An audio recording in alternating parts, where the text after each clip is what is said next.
శ్రీ సచిదానంద సద్గురు సాయినాథ్ మహారాజ్ కి జై. విశ్వనేస్తం శ్రీ రంగావధూత చరితామృతం అధ్యాయం 37. ఓం శ్రీ దత్తాత్రేయ గురుభ్యో నమః. శ్రీ గురు రంగావధూత నమో నమః. ఆనందలీలా తరంగిణి. శ్లోకం. త్వమేవ మాతా చ పితా త్వమేవ త్వమేవ బంధుశ్చ సఖా త్వమేవ త్వమేవ విద్యా ద్రవిణం త్వమేవ త్వమేవ సర్వం మమ దేవదేవా. నీవే తల్లివి, నీవే తండ్రివి, నీవే నా తోడు నీడ, నీవే సకుడవు, నీవే గురువు, నీవే దైవం, నీవే నా సర్వస్వం అంటూ నారేశ్వర్ చుట్టుప్రక్కల గ్రామాల జనులే కాక గుజరాత్ రాష్ట్రంలోని ఎంతోమంది దత్తభక్తులు శ్రీ రంగావధూతను ఆశ్రయించి పలు రకాల కష్టాలు బాధల నుంచి ఉపశమనం పొందుతున్నారు. మరెందరో తమ తమ భక్తి విశ్వాసాలను ఇంకా దృఢం చేసుకుని శ్రీ స్వామివారి మార్గదర్శకత్వంలో లౌకిక జీవనాన్ని సునాయాసంగా అధిగమిస్తూ ఆధ్యాత్మిక జీవితంలో తరిస్తున్నారు. దేవర్, మీథోల్ తదితర చిన్న గ్రామాలు నారేశ్వరకు అతి సమీపంలోనివి. ఆ గ్రామస్తులకు శ్రీ రంగావధూత అతి సమీపంగా ఉన్నా కూడా ప్రారంభ దినాలలో కొద్ది దూరం నుండే ఆయనను గమనించేవారు.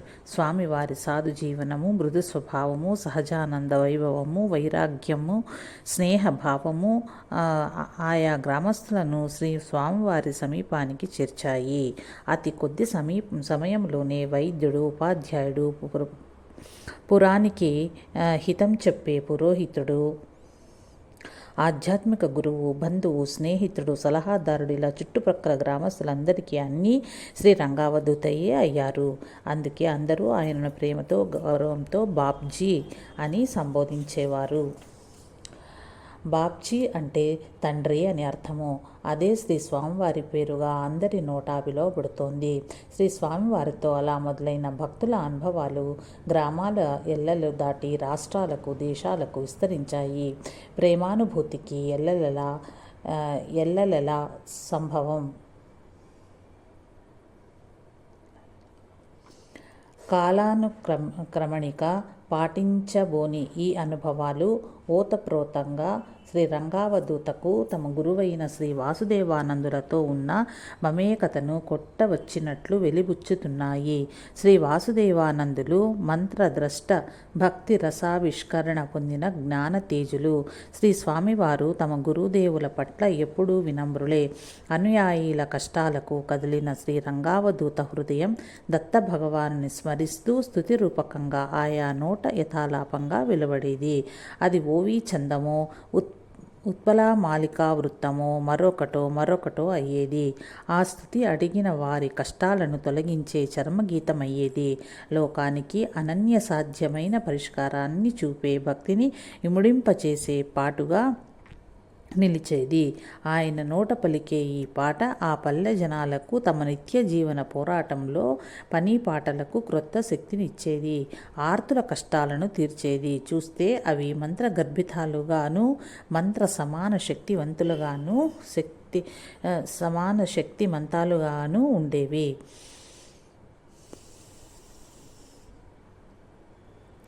శ్రీ స్వామివారిని ఆశ్రయించిన ఆ పల్లె జనాలు ఆయన మాటనెప్పుడు జవదాటరు. ఆయన కోప్పట్టం వారెన్నడూ చూడలేదు. శ్రీ స్వామివారి హాస్యం వారికి ఔషధం. ఆయన మాట జ్ఞానాన్ని మేల్కొలిపే పాటవం కలిగిన అక్షరం. వారి ధర్మం ప్రకృతి, వారి ప్రేమ గురుకృప, వారి జ్ఞానం భగవత్వత్వం. ఆ సన్నిధిలో సేద తీరిన ఆ భక్తుల అదృష్టమే అదృష్టం. శ్రీ గురుదేవుల సన్నిధిలో జరిగిన ప్రతి చిన్న అనుభూతి కూడా, చిన్న స్రోతస్సు అన్నీ కలగలిపి ఒక మహాద్భుత స్రవంతి.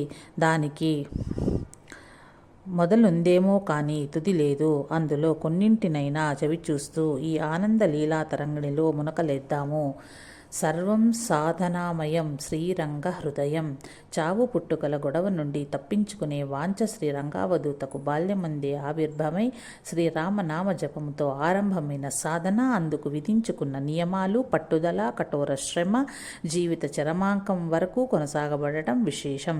బాబ్జీగా, అవధూతగా, భగవంతుని రూపంగా, దత్తస్వరూపునిగా లోకమంతా కొనియాడుతూ ఆయన పాదాలను తమ శిరస్సుపై మోస్తూ భక్తి ప్రపత్తులను చాటుతున్న శ్రీ స్వామివారిలో లేశమంతైనా గర్వం తొణికిసలాడక పోవటం గమనార్హము.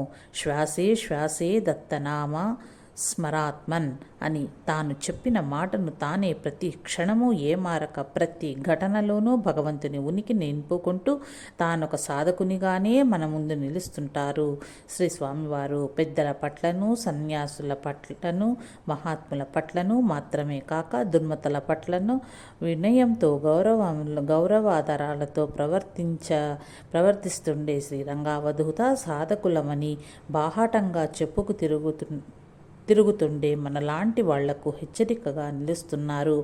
ఎన్నడూ రుచులకు పోని శ్రీ స్వామివారు పొరపాటున ఒకరిని చిటికెడు ఉప్పుని కోరి ఆ కోరడం ఉప్పుని తప్పని గ్రహించి తినే తిండిని కూడా విసర్జించటం మనం చూడగలము. ఒక్క రూపాయిని కూడా ఆశించే మనస్తత్వం సాధకునికి తగదని స్పష్టం చేస్తున్నారు కూడా. భగవంతుని మీద ప్రేమ ఉందనుకునే మనకు ఏ చిన్నిపాటి కష్టం వచ్చినప్పుడో, చావు కళ్ళ ముందు నిల్చున్నప్పుడు మన ఆధ్యాత్మిక భక్తి ఏమవుతాయో తెలియదు. నిరాశ, నిస్పృహ, నిందారోపణలు చుట్టేసుకుంటాయి. అందుకు కారణం మనకు సరియైన లక్ష్యం, వాటి మీద పట్టుదల లేకపోవటమే.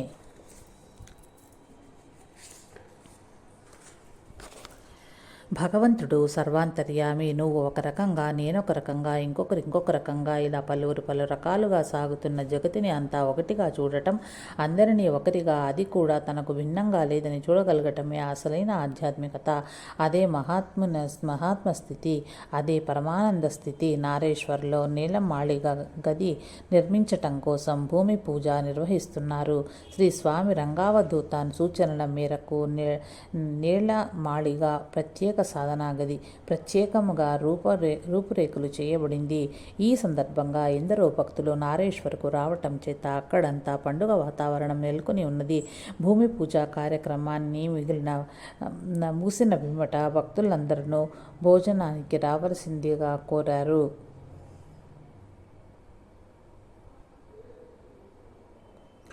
భోజనాలు మొదలయ్యాయి. కార్యకర్తలు సమూహాలుగా ఏర్పడి వడ్డన సాగిస్తున్నారు. మరికొందరు త్రాగునీరు అందిస్తున్నారు. ఇంకొందరు నారేశ్వర్ వచ్చే యాత్రికులకు దారి చూపుతున్నారు. విస్తళ్ల నిండుగా వడ్డన చేయబడి భక్తులు ఉపవిష్టులై ఉండగా కార్యనిర్వాహక సభ్యులొకరు వచ్చి అవధూత చింతన శ్రీ గురుదేవ దత్త అని నామస్మరణం చెప్పారు. ఆధ్యాత్మిక కార్యక్రమాల యందు భోజన సమయంలో భగవన్నామస్మరణ భారతదేశంలో ఆనవాయితీనే. స్మరణానంతరం ఆ భక్తులు తృప్తిగా రుచ్యములైన వంటకాలను ఆరగిస్తున్నారు.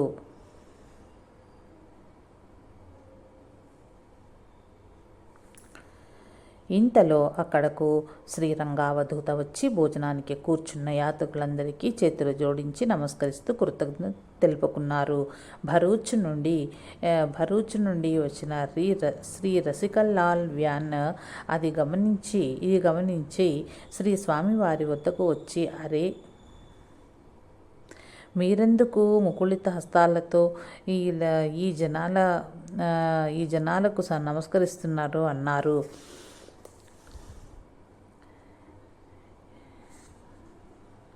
ఏమంటున్నారు మీరు? సూటిగా ప్రశ్నించారు శ్రీ స్వామివారు.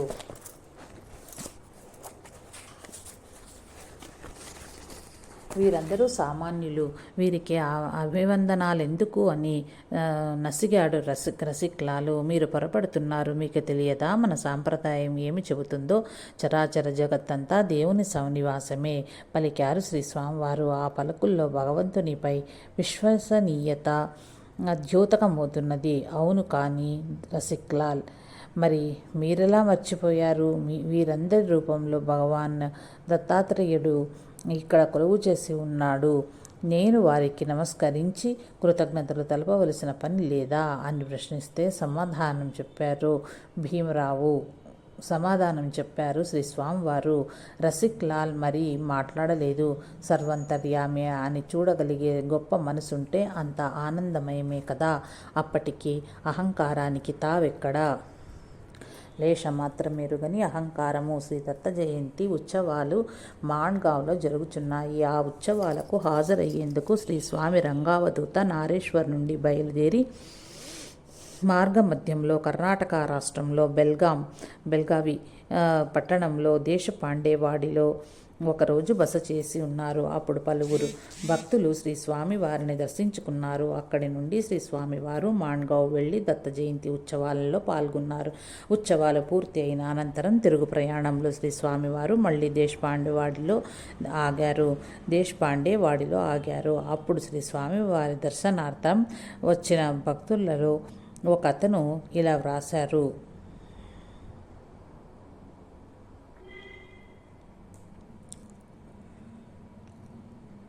అప్పుడు శ్రీ స్వామి దర్శనార్థం వచ్చిన భక్తులలో ఒక అతను ఇలా చెప్పసాగాడు. బాబ్జీ, 10 రోజుల క్రితం నేను మీ దర్శనానికి వచ్చినప్పుడు మీరు నాకు ఒక టెంకాయ ఇచ్చారు. శుభప్రదమైన బహుమతికి ఆనందపడిన వాడినే దానిని నేను నా ఇనుప పెట్టెయందు దాచుకున్నాను. నేను అంతకుముందు వరకు కూడా 2 విషయాల గురించి కలవరపడుతూ ఉండేవాడిని. మొదటిది, మా అమ్మాయి పెళ్లి తగిన వరుని కోసం నేను వెతుకుతున్నాను. స్వామి తమరు టెంకాయ ఇచ్చిన నాటి నుండి నా భాగ్యదేవత నా వైపు పరుగులు తీస్తున్నది. అంటే నమ్మండి, ఒక సంవత్సరం కుటుంబానికి చెందిన సంబంధం వచ్చింది. ఒక సుసంపన్న కుటుంబానికి చెందిన సంబంధం వచ్చింది. అతడు చెప్పుకుపోతున్నాడు. కానీ శ్రీ స్వామివారిలో ఎలాంటి స్పందన లేదు. శ్రీ స్వామివారి మౌనాన్ని పట్టించుకోకుండా ఆ వ్యక్తి ఇంకా చెప్తూనే ఉన్నాడు. మా అమ్మాయిని తమ కుమారుడికి పెళ్లి చేసుకునేందుకు ఆ గొప్పింటి వాళ్ళు ఒప్పుకున్నారు. అంతే.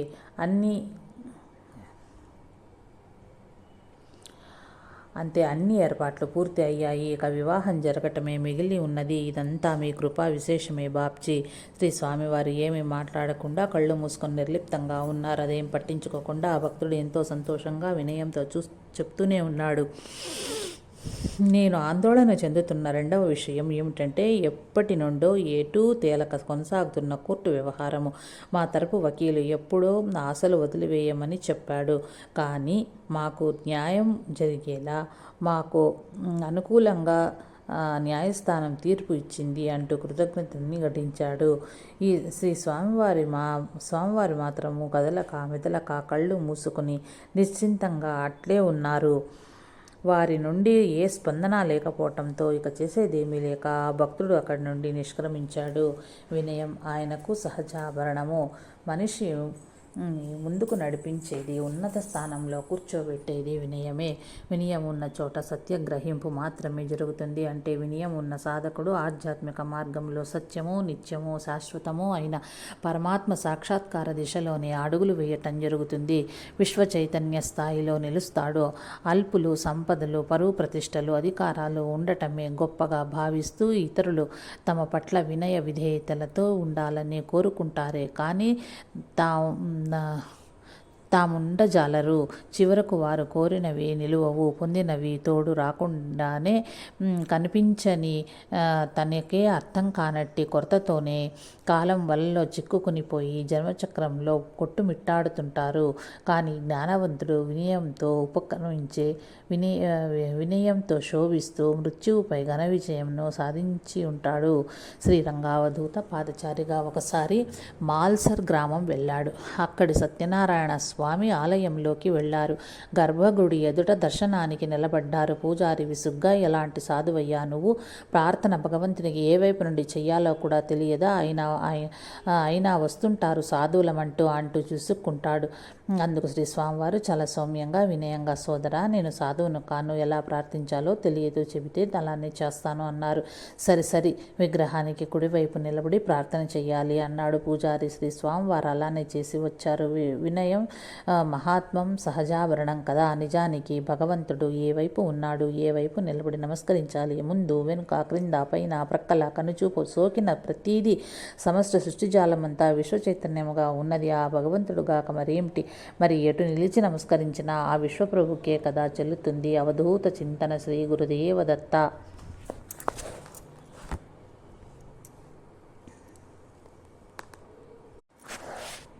ఓం శ్రీ దత్తాత్రేయ గురుభ్యో నమ. శ్రీ గురు రంగావధూత నమో నమ. విశ్వనేస్తం శ్రీ రంగావధూత చరితామృతం అధ్యాయం 38. సర్వసాధనామయం శ్రీరంగ హృదయం. నియమం నిలబెట్టిన వర్ణుడు. సాధన సజావుగా నిరాటంకంగా సాగాలంటే అందుకు దృఢమైన దీక్ష పూనాలి. ఆ దీక్షలో భాగంగా విధించుకున్న నియమాలు పాటిస్తూ సాధనా దశను దాటాలి. శ్రీరంగావధూత చిన్నప్పుడే దీక్ష పూనారు. జనన మరణ పరిభ్రమణముల నుండి తప్పించుకునేందుకు రామనామ జపంతో పాటు విధించుకున్న నియమాలతో స్వతహాగా ఎన్నో జపతపాలను ఆచరిస్తూ నిత్యము శ్రీ గురు చరిత్ర పారాయణం గావిస్తూ ఎందరికో మార్గదర్శకులుగా, ఆప్తులుగా, సద్గురువులుగా, మహాత్ములుగా నిలిచారు. అయినప్పటికీ ఆ జన్మాంతరము శ్రీ గురు చరిత్ర పారాయణం వదలలేదు. డబ్బు తాకితే ఉపవాసం ఉండటం, మలమూత్ర విసర్జనానంతరం స్నానం చేయటం వంటి కొన్ని నియమాలు జీవిత చరమాంకం వరకు కొనసాగించటం విశేషం. తాను మహాత్మునిగా అందరి చేత ఆరాధించబడుతూ ఉన్నప్పటికీ కేవలం ఒక సాధకునిగా ఆయన మసలుకోవటం చూస్తుంటే లక్ష్యము క్రిందకు జారేందుకు ఎక్కడ అవకాశం ఇవ్వని ఆయన దృఢ సంకల్పం మన కళ్ల ముందు సాక్షాత్కరిస్తుంది. అంతటా వ్యాపించిన శుద్ధ చైతన్యమే తానుగా గుర్తెరిగిన శ్రీరంగావధూత యొక్క దీక్షకు ప్రకృతి మాత కూడా సహకరిస్తుండటం ఇక్కడ చూడగలము. తల్లిని మించిన దైవం వేరే లేనే లేదని శ్రీరంగావధూత అక్షరాలా పాటించిన నమ్మకం. ఆశ్రమంలో అమ్మ కొరకు ఒక నివాసం ఏర్పాటు చేయబడింది. దాని నుండి 15 గజాల దూరములో కుమారులైన శ్రీ స్వామివారి కుటీరం. అవి అమ్మకు చివరి రోజులు. ఈ శ్రీ స్వామియే ఆమెకు అన్ని సపర్యలు చేస్తుండేవారు. అమ్మ అంటే సుప్రీంకోర్టు అనేవారు. అమ్మ వద్దంటే వద్దు, సరేనంటే సరే, అంతే. అలానే ఉండేవారు ఆయన.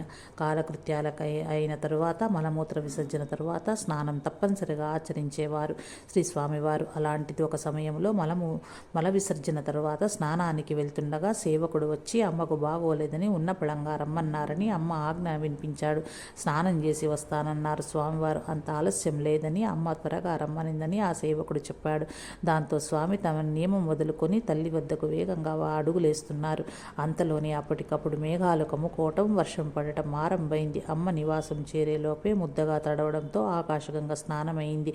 శ్రీ స్వామివారికి తల్లి దగ్గరకు చేరి ఆమెకు పరిచర్యలు చేసి స్వాంతన చేకూర్చారు. మాతృసేవకు విఘాతంగా కలగకుండా, శ్రీ స్వామివారి నియమానికి భంగం కలగకుండా అలా వర్ణుడు కాపాడటం విశేషం. నియమం సడలించి పాదాలు అప్పగించి ఒక పర్యాయం శ్రీరంగావధూత తమ యాత్రలో భాగంగా ఉదయపూర్ సందర్శించారు. అప్పుడు అక్కడ గురుబంధువు అయిన శ్రీ నానా మహారాజ్ తారానేకర్ను కలిశారు.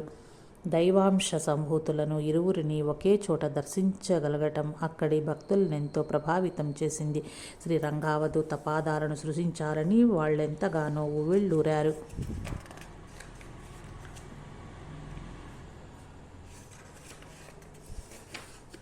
సాధారణంగా శ్రీ స్వామివారు ఎవరిని తమ పాదాలు తాకనివ్వరు. ఎవరైనా దూరం నుండి నమస్కరించుకోవాల్సిందే. అది ఆయన స్వయంగా విధించుకున్న నియమం. అక్కడ చేరిన భక్తులకు ఈ విషయం తెలుసు. అయినా కూడా తమ కోరికలను తీర్చేలా చేయమని శ్రీ నానా మహారాజ్ వారంతా అభ్యర్థించారు. ఆ భక్తులలోని తీవ్ర భక్తిభావానికి చలించిన నానా మహారాజ్ ఆ భక్తుల కోరిక తీర్చమని శ్రీ స్వామివారిని అడిగారు. చిరునవ్వుతో శ్రీ స్వామివారు కనులలోనూ పెదవుల్లోనూ ప్రేమ తొణికిసలాడుతుండగా ఇలా పలికారు: రండి ప్రియ భగవాన్ బంధువులారా, రండి. నేను నా గురు బాంధవుని మాటలను త్రోసిపుచ్చలేను. మీకు నచ్చినది చెయ్యండి అన్నారు. భక్తులందరూ నానా మహారాజ్ సమక్షంలో శ్రీ స్వామివారికి సాష్టాంగపడి నమస్కరిస్తూ వారి పాదాలను తమ చేతుల్లో స్వయంగా పట్టుకుని సృజించి పరవశులైపోయారు. భక్తుల కోరికకు నానా మహారాజ్ మాటకు శ్రీ స్వామివారు తమ నియమాన్ని సడలించుకోవటం విశేషం. డబ్బు తాగితే ఉపవాసమే. శ్రీ స్వామివారు ఎప్పుడూ ధనం ముట్టేవారు కాదు. ఎవరో పెట్టి వెళ్ళిన డబ్బుపై పొరపాటున తమ చేయి తగిలితే ఆ రోజు 24 గంటల పాటు ఉపవసించి ప్రాయశ్చిత్తం పాటించేవారు. ఆ డబ్బు ఎవరికి అవసరమో వారిని తీసుకువెళ్ళమనేవారు. ఆ చోటు తామే కడిగి శుద్ధి చేసేవారు. ఇంత కఠినంగా కనిపించే కరుణామయులు శ్రీ స్వామివారు. డబ్బు తాకితే ఉపవాసం ఉండటం అనేది నియమంగా వస్తున్న విషయం ఆశ్రమంలో అందరికీ తెలుసు. ఒకరోజు ఒక గ్రామీణుడు శ్రీ స్వామివారి దర్శనానికి వచ్చాడు. తను రోజు కూలీ చేసి సంపాదించిన పావల అతని జేబులో ఉన్నది. శ్రీ స్వామివారి దర్శనంతో సంతోషించిన అతడు ఆ పావల ఆయన వద్ద ఉంచాడు. అదే సమయంలో శ్రీ స్వామివారి చెయ్యి ఆ పావలాపై పడింది. డబ్బు కంటపడితే ఆ రోజు స్వామివారు ఏం చేస్తారో తెలిసిన ఆశ్రమవాసులు ఆ కూలీ వారిని దూరంగా తీసుకెళ్లి ఆయన యొక్క నియమం గురించి వివరంగా చెప్పి కఠినంగా మందలించారు. ఆ కూలీవాడు దిమ్మెరపోయాడు. తెలియక తాను చేసిన తప్పు శ్రీ స్వామివారి ఉపవాసానికి కారణమైనదని చాలా విచారపడ్డాడు. ఒక మూలంగా వెళ్ళి తనలో తాను కుమిలిపోసాగాడు. తాను కూడా ఉపవాసం ఉండేందుకు నిశ్చయించుకున్నాడు. ప్రసాద వితరణ సమయమైంది. సేవకులందరినీ భోజనానికి పిలిచారు. ఆ కూలీవాడు రానన్నాడు. విషయం శ్రీ రంగావధూత వరకు వెళ్ళింది. ఆయన ఇదే అదనుగా సేవకుల కళ్ళు తెరిపించదలిచారు. తన ఒక్కరోజు కూలీ మొత్తం ఇచ్చిన ఆ కూలీవాని ఔదార్యం ఎంత ఉన్నతమైనదో, అతన్ని తిట్టి బాధించడం ఎంత నీచమో వారికి చూపదలిచారు. అందుకని శ్రీ స్వామివారి స్వయంగా ఆ కూలీవాని వద్దకు వెళ్ళి భోజనం చేయమని బ్రతిమలాడారు.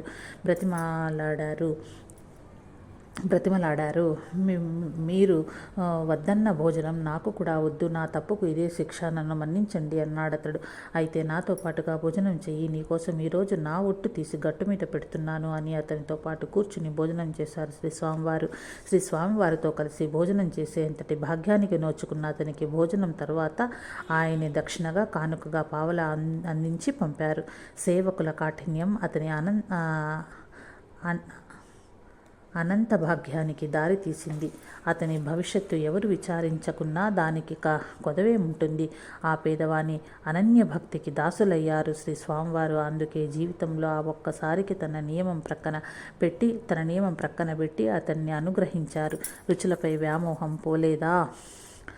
మనలను ఎవరైనా ఒక మాట అన్నా, మన స్థితిని ప్రశ్నిస్తున్నా, మనలను ఫలానా విధంగా మంచి మార్గంలో నడవమని బోధిస్తున్నా, మనం చేసింది సరికాదు అని చెప్పినా మనం తట్టుకోలేము. మన ఉనికిని, మన స్వభావాన్ని, మన అలవాట్లను ప్రశ్నించడమో మార్చుకోమని చెప్పటమో ఎవరైతే చేస్తారో తిరిగి వారనే నువ్వెంత పనికిమాలిన వాడివో అని నిరూపించేలా మాట్లాడటం మన యొక్క విద్వత్తుగా భావన చేసి మురిసిపోతుంటాం. కానీ మనం ఊబిలో దిగబడిపోతున్నామనే విషయం గుర్తించము. ఒకసారి శ్రీ రంగావధూత నర్మదా నది తీరాన నడుస్తున్నారు. కొందరు బాటసారులు కూడా ఆ మార్గాన నడుస్తున్నారు. వాళ్లల్లో ఒక వ్యక్తి ఆహారంగా తినేందుకు తన దగ్గర ఉన్న ముల్లంగి గడ్డలను శ్రీ స్వామివారికి ఇచ్చాడు తినమని.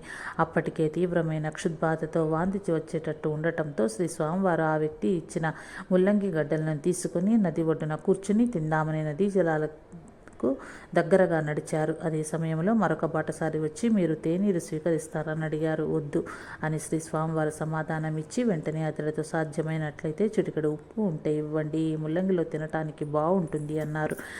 ఆ మాట విని ఆ వ్యక్తి, మీరు చూడబోతే సన్యాసిలా ఉన్నారు. తినుబండారాల రుచులు, సువాసనల మీద మీకు ఇంకా వ్యామోహం తీరినట్లు లేదు అన్నాడు. అంతే. ముల్లంగి విసిరివేసి గమ్యం వైపు కొనసాగించారు శ్రీ స్వామివారు.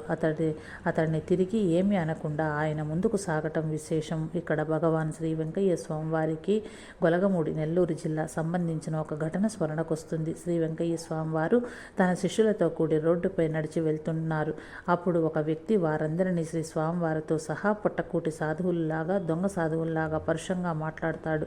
అప్పుడు ఒక శిష్యుడు అతడి పని పట్టాలని, అంటే ఎదురు తిరిగి గొడవ పెట్టుకోవటం, తన్నిత రావటం చేయాలని తలచి శ్రీ స్వామివారి అనుమతిని కోరాడు. అప్పుడు శ్రీ స్వామివారయ్య, అలా చేస్తే గొడవ పడటమో తన్నటమో ఆయన చెప్పిందే నిజమవుతుంది అన్నారు.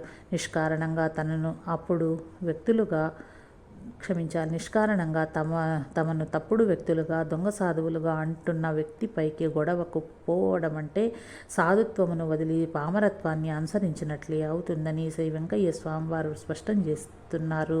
సాధుత్వంలో సాధుగుణం కలిగి ఎదుటి వారిలోనూ, ప్రశ్నించిన వారిలోనూ తప్పులెంచడం కానీ, వారితో గొడవలు పెట్టుకోవటం కానీ కాకుండా అవతలి వారి మాటలను తమ సాధనకు, మహాత్మస్థితికి హెచ్చరికగా తీసుకోగలగటం అందరికీ సాధ్యము. ఎవరు పేదవారు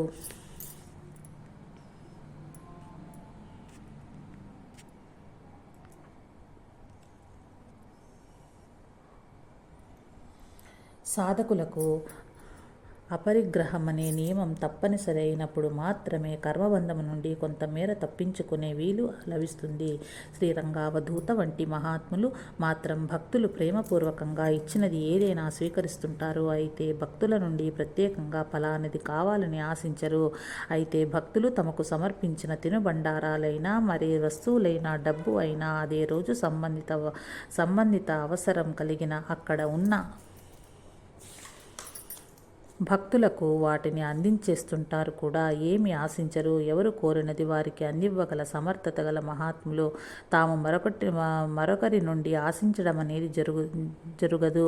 ఒకవేళ ప్రత్యేకించి అడిగి స్వీకరించినా అది ఆయా భక్తుల శ్రేయస్సు కోసమే అయి ఉంటుంది. అంతేకాని తమ అవసరార్థము మాత్రము స్వీకరించటం ఉండదు. ఒక రాజుగారు తన యొక్క పెద్ద సైన్యంతో ఒక అరణ్యం గుండా వెళ్తున్నాడు. ఒక చోట బాగా చెరిగిపోయిన బొంత కప్పుకున్న ఒక మహాత్ముణ్ణి చూచారు రాజు. కానీ ఆయనను ఎవరో భిక్షకుడో అనాథయో అనుకుని కప్పుకునేందుకు సరైన వస్త్రం లేదని గమనించి వజ్ర వైఢూర్యములతో అలంకరించిన ఒక శాలువాని ఇవ్వమని సేవకుడికి ఆజ్ఞాపిస్తాడు. ఆ భటుడు శాలువాను ఆ మహాత్ముని ప్రక్కన పెట్టి, ఒరే, ఇదిగో నీ పంట పండింది. మా మహారాజు గారు నీ మీద దయతో లక్షల విలువ చేసే శాలువను నీకిమ్మన్నాడు అంటాడు. ఆ మాటతో మహాత్ముడు ఎవరికైనా దరిద్రునికివ్వు అని శాలువను తిరస్కరిస్తాడు. సేవకుడు రాజుగారికి విషయం చెప్తాడు. రాజు మహాత్ముని దగ్గరకు చేరి, స్వామి, బాగా చలిగా ఉన్నది, మీ దగ్గర ఏమీ లేదు కదా, ఈ శాలువ కప్పుకోండి అని చెప్తాడు. అంతటా మహాత్ముడు సేవకునికి చెప్పినట్లే ఎవరికైనా దరిద్రునికి ఇవ్వు అంటాడు. దరిద్రుడంటే రాజు ప్రశ్నిస్తాడు. నువ్వు ఎవరవు? తిరిగి ప్రశ్నిస్తాడు మహాత్ముడు. నేను ఈ దేశపు రాజును సమాధానం చెప్తాడు రాజు. ఇప్పుడు నువ్వు ఎక్కడకు వెళ్తున్నావు అని మహాత్ముడు అడుగ్గా, యుద్ధం చేసేందుకు వెళ్తున్నానంటాడు రాజు. యుద్ధం చేయాల్సిన అవసరం ఇప్పుడేమొచ్చింది అడుగుతాడు మహాత్ముడు. రాజ్యాన్ని ఇంకా విస్తరించేందుకు, రాజ్య ఆదాయాన్ని పెంచేందుకు అని చెప్తాడు రాజు. ఆ మహాత్ముడు, ప్రస్తుతం నీ ఖజానా ఆదాయం ఎంత అని అడుగుతాడు. బంగారం, వజ్ర వైఢూర్యాలు అన్నీ కలిపి 3 కోట్లకు పై మాటే అని చెప్తాడు రాజు. అయినా ఇంకా నీ ఆశ తీరలేదా? నువ్వు యుద్ధంలో జయిస్తావనే నమ్మకం ఎక్కడ ఉంది?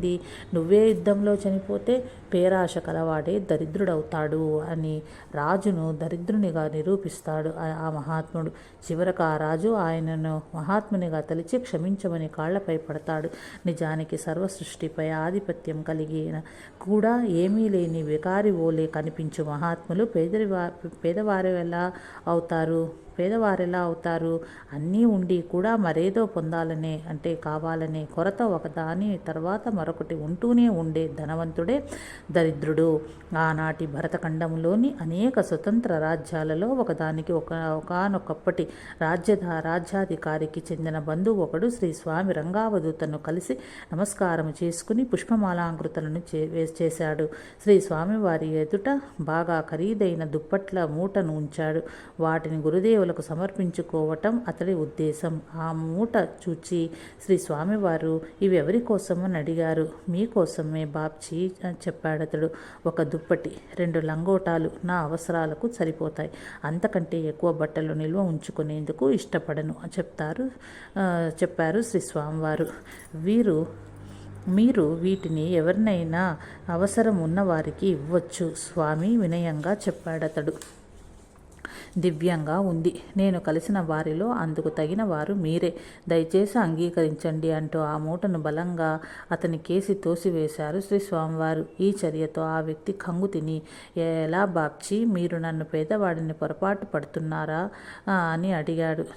నీకు అన్నీ ఉన్నాయి, అయినప్పటికీ నీవు రోజు ఇంకా ఇంకా ఎక్కువ కావాలని దేవుణ్ణి మొరపెట్టుకుంటున్నావు కదా ప్రియనేస్తమా. మరి ఎవరు పేదవాడో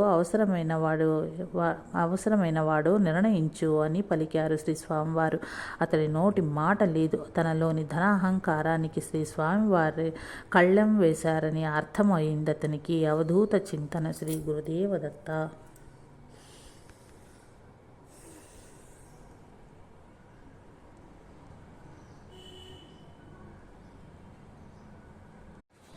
ఓం శ్రీ దత్తాత్రేయ గురుభ్యో నమః. శ్రీ గురు రంగావధూత నమో నమః. విశ్వనేస్తం శ్రీ రంగావధూత చరితామృతం అధ్యాయం 39. సర్వం సాధనామయం శ్రీరంగ హృదయం. అద్భుత తితీక్ష. శ్రీ రంగావధూత వంటి గొప్ప తపస్సులకు కొన్ని అనుభవాలు శారీరక మానసిక స్థైర్యాన్ని ఎంతగానో పెంపొందింపజేస్తాయి. శ్రీ స్వామివారు నారేశ్వర వచ్చిన తొలినాళ్లలో ఆయన ఎదుర్కొన్న భయానక ఘటన ఇది. భక్తులు ఆయన దగ్గరకు రావటం చాలా తక్కువ. ఆ రోజుల్లో ఒకసారి ఎవరో శ్రీ స్వామివారి కోసం ఆహారం తీసుకువచ్చి అక్కడ పెట్టి వెళ్ళారు. ఆయన తమ కృత్యములను ముగించుకొని చూడగా అక్కడ ఆహారం ఉండటం గమనించి దానిని తీసుకుని తిన్నారు. అది తిన్న కొద్దిసేపట్లోనే శరీరం వికారానికి గురి కాసాగింది. అప్పుడు అర్థమైంది ఆ ఆహారం విషపూరితమై ఉన్నదని. రక్తవాంతులు మొదలయ్యాయి. శరీరం పట్టుతప్పేలా ఉంది. అయినా నిగ్రహంతో ఉన్నారు. మరణం ముంచుకొస్తుందని స్పష్టమవుతూ ఉన్నది శ్రీ స్వామివారికి. అయినా ఆయనలో భయం ఏమాత్రమూ తొంగి చూడటం లేదు. ఆ సమయంలో కూడా తన హృదయం నుండి సంస్కృత శ్లోకాలు దొరలటం మనకు ఆశ్చర్యకరం. ఆయనకు చెప్పలేని సంతోషపూరిత భావ తన్మయత్వం. జ్వలించని దేహం బాధపడని ఉగ్ర శీతలముతో వమనమై పోని అంతర రుధిరమంతా త్వరితముతో భ్రమించని శిరము ఇప్పుడే తెగిపోని ప్రాణగ్రంథి శిలనై నీ వాకిట నిలిచుండిపోతాను ఓ మృత్యు దైవమా అంటూ సంస్కృతంలో ఆలపిస్తారు శ్రీ స్వామివారు. శరీరం రక్తవాంతులతో వణుకుతూ కుదేలైపోతూ మరణమే ఆసన్నమైనట్లు ఉన్న దశలో కూడా చావు భయం కించిత్తు కూడా లేకుండా మనస్సు ఉల్లాసంగా బలవంతుని వైపు చూస్తుండటం సామాన్యులకు సాధ్యమా? అది కేవలం మహా తపస్సులకు, అది కూడా శ్రీ రంగావధూత వంటి వారికే సాధ్యము. ఈ మరణం ఎంత భాగ్యమో! మరణాన్ని కూడా ఒక పండుగలా ఆనందంగా అనుభవించాలని చూడటం శ్రీ రంగావధూత వంటి మహాత్ములకే చెల్లింది. ఒకనాడు శ్రీ స్వామి రంగావధూత నర్మదా నదిలో స్నానం చేస్తున్నారు. అకస్మాత్తుగా ఎవరో ఒక ఆగంతకుడు చేత మరణాయుధంతో ఆయన మీదకు దూకి ఒడిసి పట్టుకుని అడిగాడు, మహారాజ్ ఎక్కడ అని. శ్రీ స్వామివారు తన భక్తుల చేత మర్యాదపూర్వకంగా అప్పుడప్పుడు మహారాజ్ అని సంబోధింపబడుతుండేవారు. నారేశ్వర యాత్రికులందరూ సహజంగానే వారిని మహారాజ్ అని పిలిచేవారు. సాధువులను మహాత్ములను మహారాజ్ అని పిలవటం గౌరవనీయంగా తలుస్తారు భక్తులు. చేత మరణాయుధం ధరించిన ఆ వ్యక్తి ఒక హంతకునిలా కనిపిస్తున్నాడు. శ్రీ స్వామివారు ఒక్క క్షణం అతని వైపు చూచి వీడని ఆనంద పరవశంతో అచంచల భగవత్ భక్తి విశ్వాసపూరిత హృదయులై ఇలా తలిచారు. పవిత్ర నర్మదానందు కోమల వాహినిలో శుతిమెత్తని నదీ గర్భపు ఇసుకలో ఒకవేళ నేను మరణించవలసి ఉన్నచో అదెంత భాగ్యమో కదా! అలాగే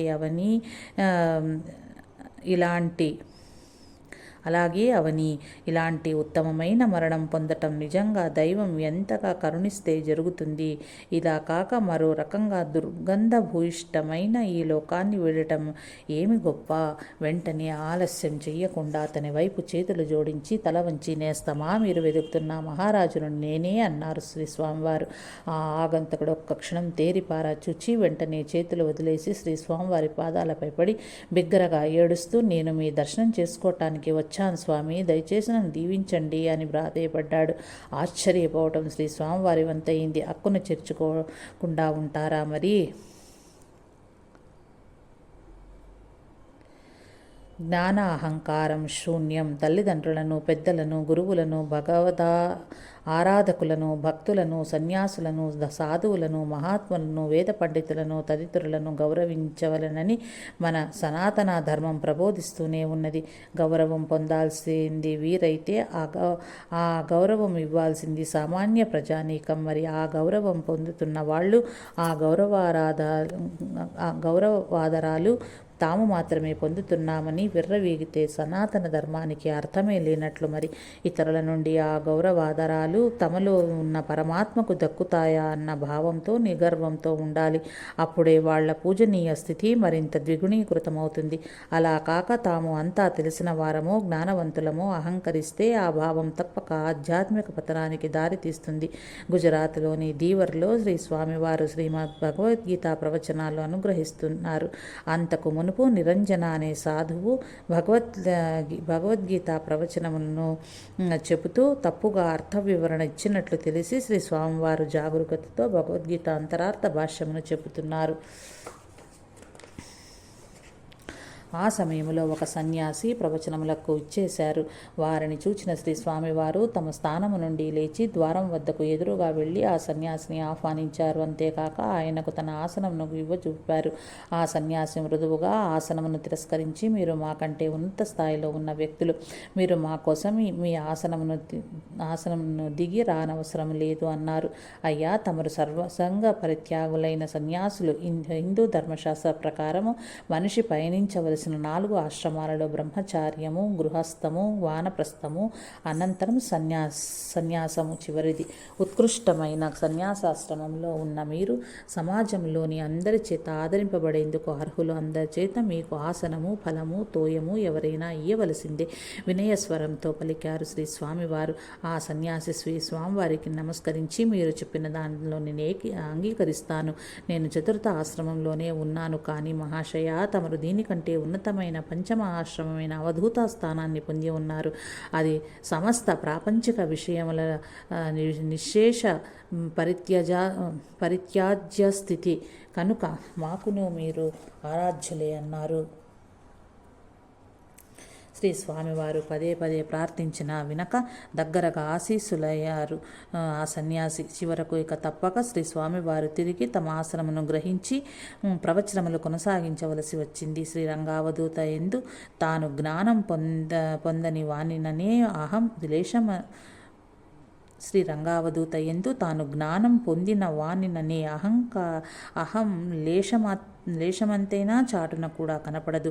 ఆయన అందరిలో ఉన్నా, ఏకాంతములో ఉన్నా తాను భగవదామృతమును గ్రోల ఆయన దరి చేరిన భిక్షువును అన్న రీతిలోనే ఉండటం అనేక సందర్భాలలో చూడగలము. ప్రచారం అవసరమా? ఎందరో భక్తులకు ఆపద్బాంధవునిగా నారేశ్వరులో నిలిచిన శ్రీరంగావధూత తనకెంతటి పేరు ప్రఖ్యాతులు ఉన్నప్పటికీ పుణ్యక్షేత్ర యాత్రలను, మహాత్ముల దర్శనాలను వదులుకోలేదు. తాను గొప్ప జ్ఞానిని అన్న అహంకారం ఆయనలో వీసమెత్తు కూడా లేకపోవటమే ఇందుకు కారణము. శ్రీ స్వామివారు నారేశ్వర్లో స్థిరపడక ముందు కూడా ఎన్నో పుణ్యక్షేత్రాలను, ఎందరో మహాత్ములను దర్శించుకున్నారు. ఆ తర్వాత మహారాష్ట్రంలో గూంజ్లో స్థిరపడిన శ్రీ గాండా మహారాజును, గణేష్పురిలోని శ్రీ ముక్తానంద స్వామివారిని, శ్రీ నిత్యానంద స్వామివారి శిష్యులు శ్రీ యోగి రణ్ఛోడ్ దాస్ జీ గారిని, శ్రీ నానా మహారాజును, శ్రీ గుల్వణి మహారాజును, ద్వారకా శారదాపీఠం అధిపతులైన శ్రీ అభినవ సచ్చిదానంద సరస్వతి స్వామివారిని, శ్రీ బాపా మహారాజ్ సిద్ధపూర్ గుజరాత్ ను, ఇంకా పలువురు మహాత్ములను దర్శించటం జరిగింది. కొంతమంది గొప్ప సాధకులు, యోగులు సైతము నారేశ్వర్ చేరి శ్రీరంగావధూత సాన్నిధ్యం అనుభవించినట్లు కూడా తెలుస్తుంది. అయితే ఎంతమంది గొప్ప మహాత్ములతో, అవధూతలతో శ్రీ స్వామి వారికి సాంగత్యం ఉన్నప్పటికీ, వారంతా ఆయనను గౌరవిస్తూ పూజించినప్పటికీ తాను ఒక మామూలు సాధకునిగానే వ్యవహరించేవారే తప్ప ఆధిక్య భావంతో ఏనాడు మిడిసిపడింది లేదు. 1951 సంవత్సరంలో ఒకసారి సర్ఖేజ్ నుండి వచ్చిన భక్తుల కోరిక మేర శ్రీ రంగావధూత తమ పాదుకలను ఇచ్చారు. శ్రీ స్వామివారికి ప్రతిరూపమే పాదుకలుగా తలంచిన ఆ భక్తులు ఆ పాదుకలను తలపై మోసుకుంటూ కాలినడకన సర్ఖేజాకు చేరి అక్కడ గురుద్వాదశి నాడు ప్రతిష్ఠ చేసుకుని మందిరాన్ని ఏర్పరిచి పూజించుకోసాగారు. కొన్ని రోజుల తరువాత ఆ మందిరంలో శ్రీ రంగావధూత స్వామి వారి విగ్రహాన్ని కూడా ప్రతిష్ఠించాలనే కోరిక కూడా ఆ భక్తుల మనస్సులో మెదిలింది. దాంతో వారంతా కలిసి శ్రీ స్వామివారిది చిన్న విగ్రహం తయారు చేయించారు. శ్రీ స్వామివారి ప్రతిమను మందిరంలో ప్రతిష్ఠించుకునేందుకు గురుదేవులనే అనుజ్ఞ కోరారు. కానీ శ్రీ స్వామివారు సుతరాము అంగీకరించలేదు. మా గురుదేవులైన శ్రీ వాసుదేవానంద సరస్వతి స్వామి వారి విగ్రహాన్ని ఏర్పాటు చేయమన్నారు.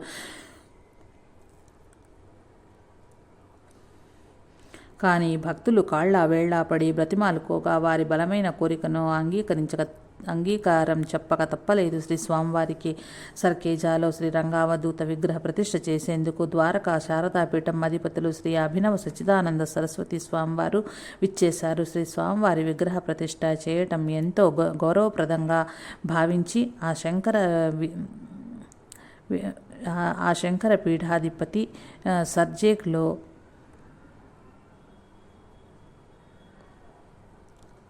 శ్రీ స్వామివారి విగ్రహ ప్రతిష్ఠ చేయటం ఎంతో గౌరవప్రదంగా భావించిన ఆ శంకర పీఠాధిపతి సర్కేజులో కార్యక్రమం పూర్తి అయిన తర్వాత నేరుగా నారేశ్వర్ చేరుకున్నారు. జగద్గురు పీఠ శంకరాచార్యులను సాదరంగా ఆహ్వానించారు. శ్రీ రంగావధూత ఒకరికొకరు నమస్సులు అర్పించుకున్నారు. పరామర్శలు అయ్యాయి. ఒకనాడు ముళ్ళ పొదలతో, బ్రహ్మజముడు, నాగజముడు చెట్లతో, రాళ్ల రప్పలతో, కీటకాలు, పాములు, తేళ్లతో అడుగు పెట్టడానికి వీల్లేని భయంకర అడవి ప్రాంతమైన నారేశ్వర్ నేడు శాంతి భరిత, ఆహ్లాదపూరిత, ఆధ్యాత్మిక వాతావరణ శోభతో సందర్శకులను నిలువరించేలా చేస్తుండటాన్ని జగద్గురుపీఠ శంకరాచార్యులు గుర్తించి చాలా ఆనందపడ్డారు. ఇక్కడ నారేశ్వర్లో జరుగుతున్న ఆధ్యాత్మిక సాధనా పద్ధతులను ప్రచారం చేయటానికి ఉపయోగపడేలా ఒక మానస పత్రికను ఏదైనా ప్రారంభించవచ్చు అని అన్నారు. ప్రారంభించవచ్చు కదా అన్నారు శ్రీ శంకరులు. ఇక్కడి ఆధ్యాత్మిక సాధనా పద్ధతులు ప్రచారమవుతున్నాయని మీకెలా తెలుసు అడిగారు శ్రీ రంగావధూత. ఇక్కడికి వచ్చే భక్తజన సందోహం వల్లని అని జవాబిస్తూ మీ తపో సాధనలు, ప్రవచనాలు, సాంస్కృతిక సాంఘిక సేవలు తదితర కార్యక్రమాల వివరాలు ఇంకా మరెంతో మందికి తెలుపుతూ సమాచార పత్రికను మీరు తీసుకురావాలని మేము ఆశిస్తున్నాము అన్నారు శంకరాచార్యుల విన్నపానికి శ్రీ రంగావధూత కృతజ్ఞతలు అర్పిస్తూ వినయంగా ఇలా అన్నారు. నా అభిప్రాయం ప్రకారం విశ్వమంతా వ్యాపించిన వాయువు చాలు. ఇక్కడి ప్రయోజనకరమైన పనిని ప్రచారం చేసేందుకు సమాచార పత్రిక ప్రారంభించి అదే పనిని మళ్ళీ చేయటం అవసరమా? సాధారణంగానే జరుగుతూ ఉండే కార్యక్రమాలకు కూడా పనిగట్టుకుని చేసే ప్రచారాలకు శ్రీ స్వామివారు బహుదూరం అయినా వారి తపోఫలంగా రూపాంతరం చెందిన భగవతత్వం వ్యక్తిని చేరకుండా ఆగున. శ్రీ స్వామి రంగావధూత తమ గొప్పతనాన్ని సామాన్యుల నుండి మహాత్ముల వరకు ఎందరూ మెచ్చుకున్నా వాళ్ళు మెచ్చుకోలు మాటలకు పొంగిపోలేదు. కీర్తికాంక్ష ఊబిలో పడిపోలేదు. తమ కీర్తిని పెంచుకునే కిటుకులు ఏవీ ప్రదర్శించలేదు. శ్రీ స్వామివారిలో జ్ఞానాహంకారము ఎవ్వంతైనా లేకపోవటం వల్ల, ఆయన యొక్క తపో ప్రభావం వలన ఎందరో ఆధ్యాత్మిక పథంలో ఈ ముందుకు సాగుతుండటం వల్ల ప్రకాశమైన ఆయన యొక్క జ్ఞానం రోజు రోజుకు వ్యాప్తమవుతూ ఇల్లిల్లు దత్తస్వామి ఆవాసంగా మారుతూ ఉండటం వల్ల ఆయనను సాక్షాత్తు దత్తమూర్తిగా శ్రీ ముక్తానంద సరస్వతి స్వామి వారు పేర్కొనటం విశేషము. అవధూత చింతన. శ్రీ గురుదేవ దత్త.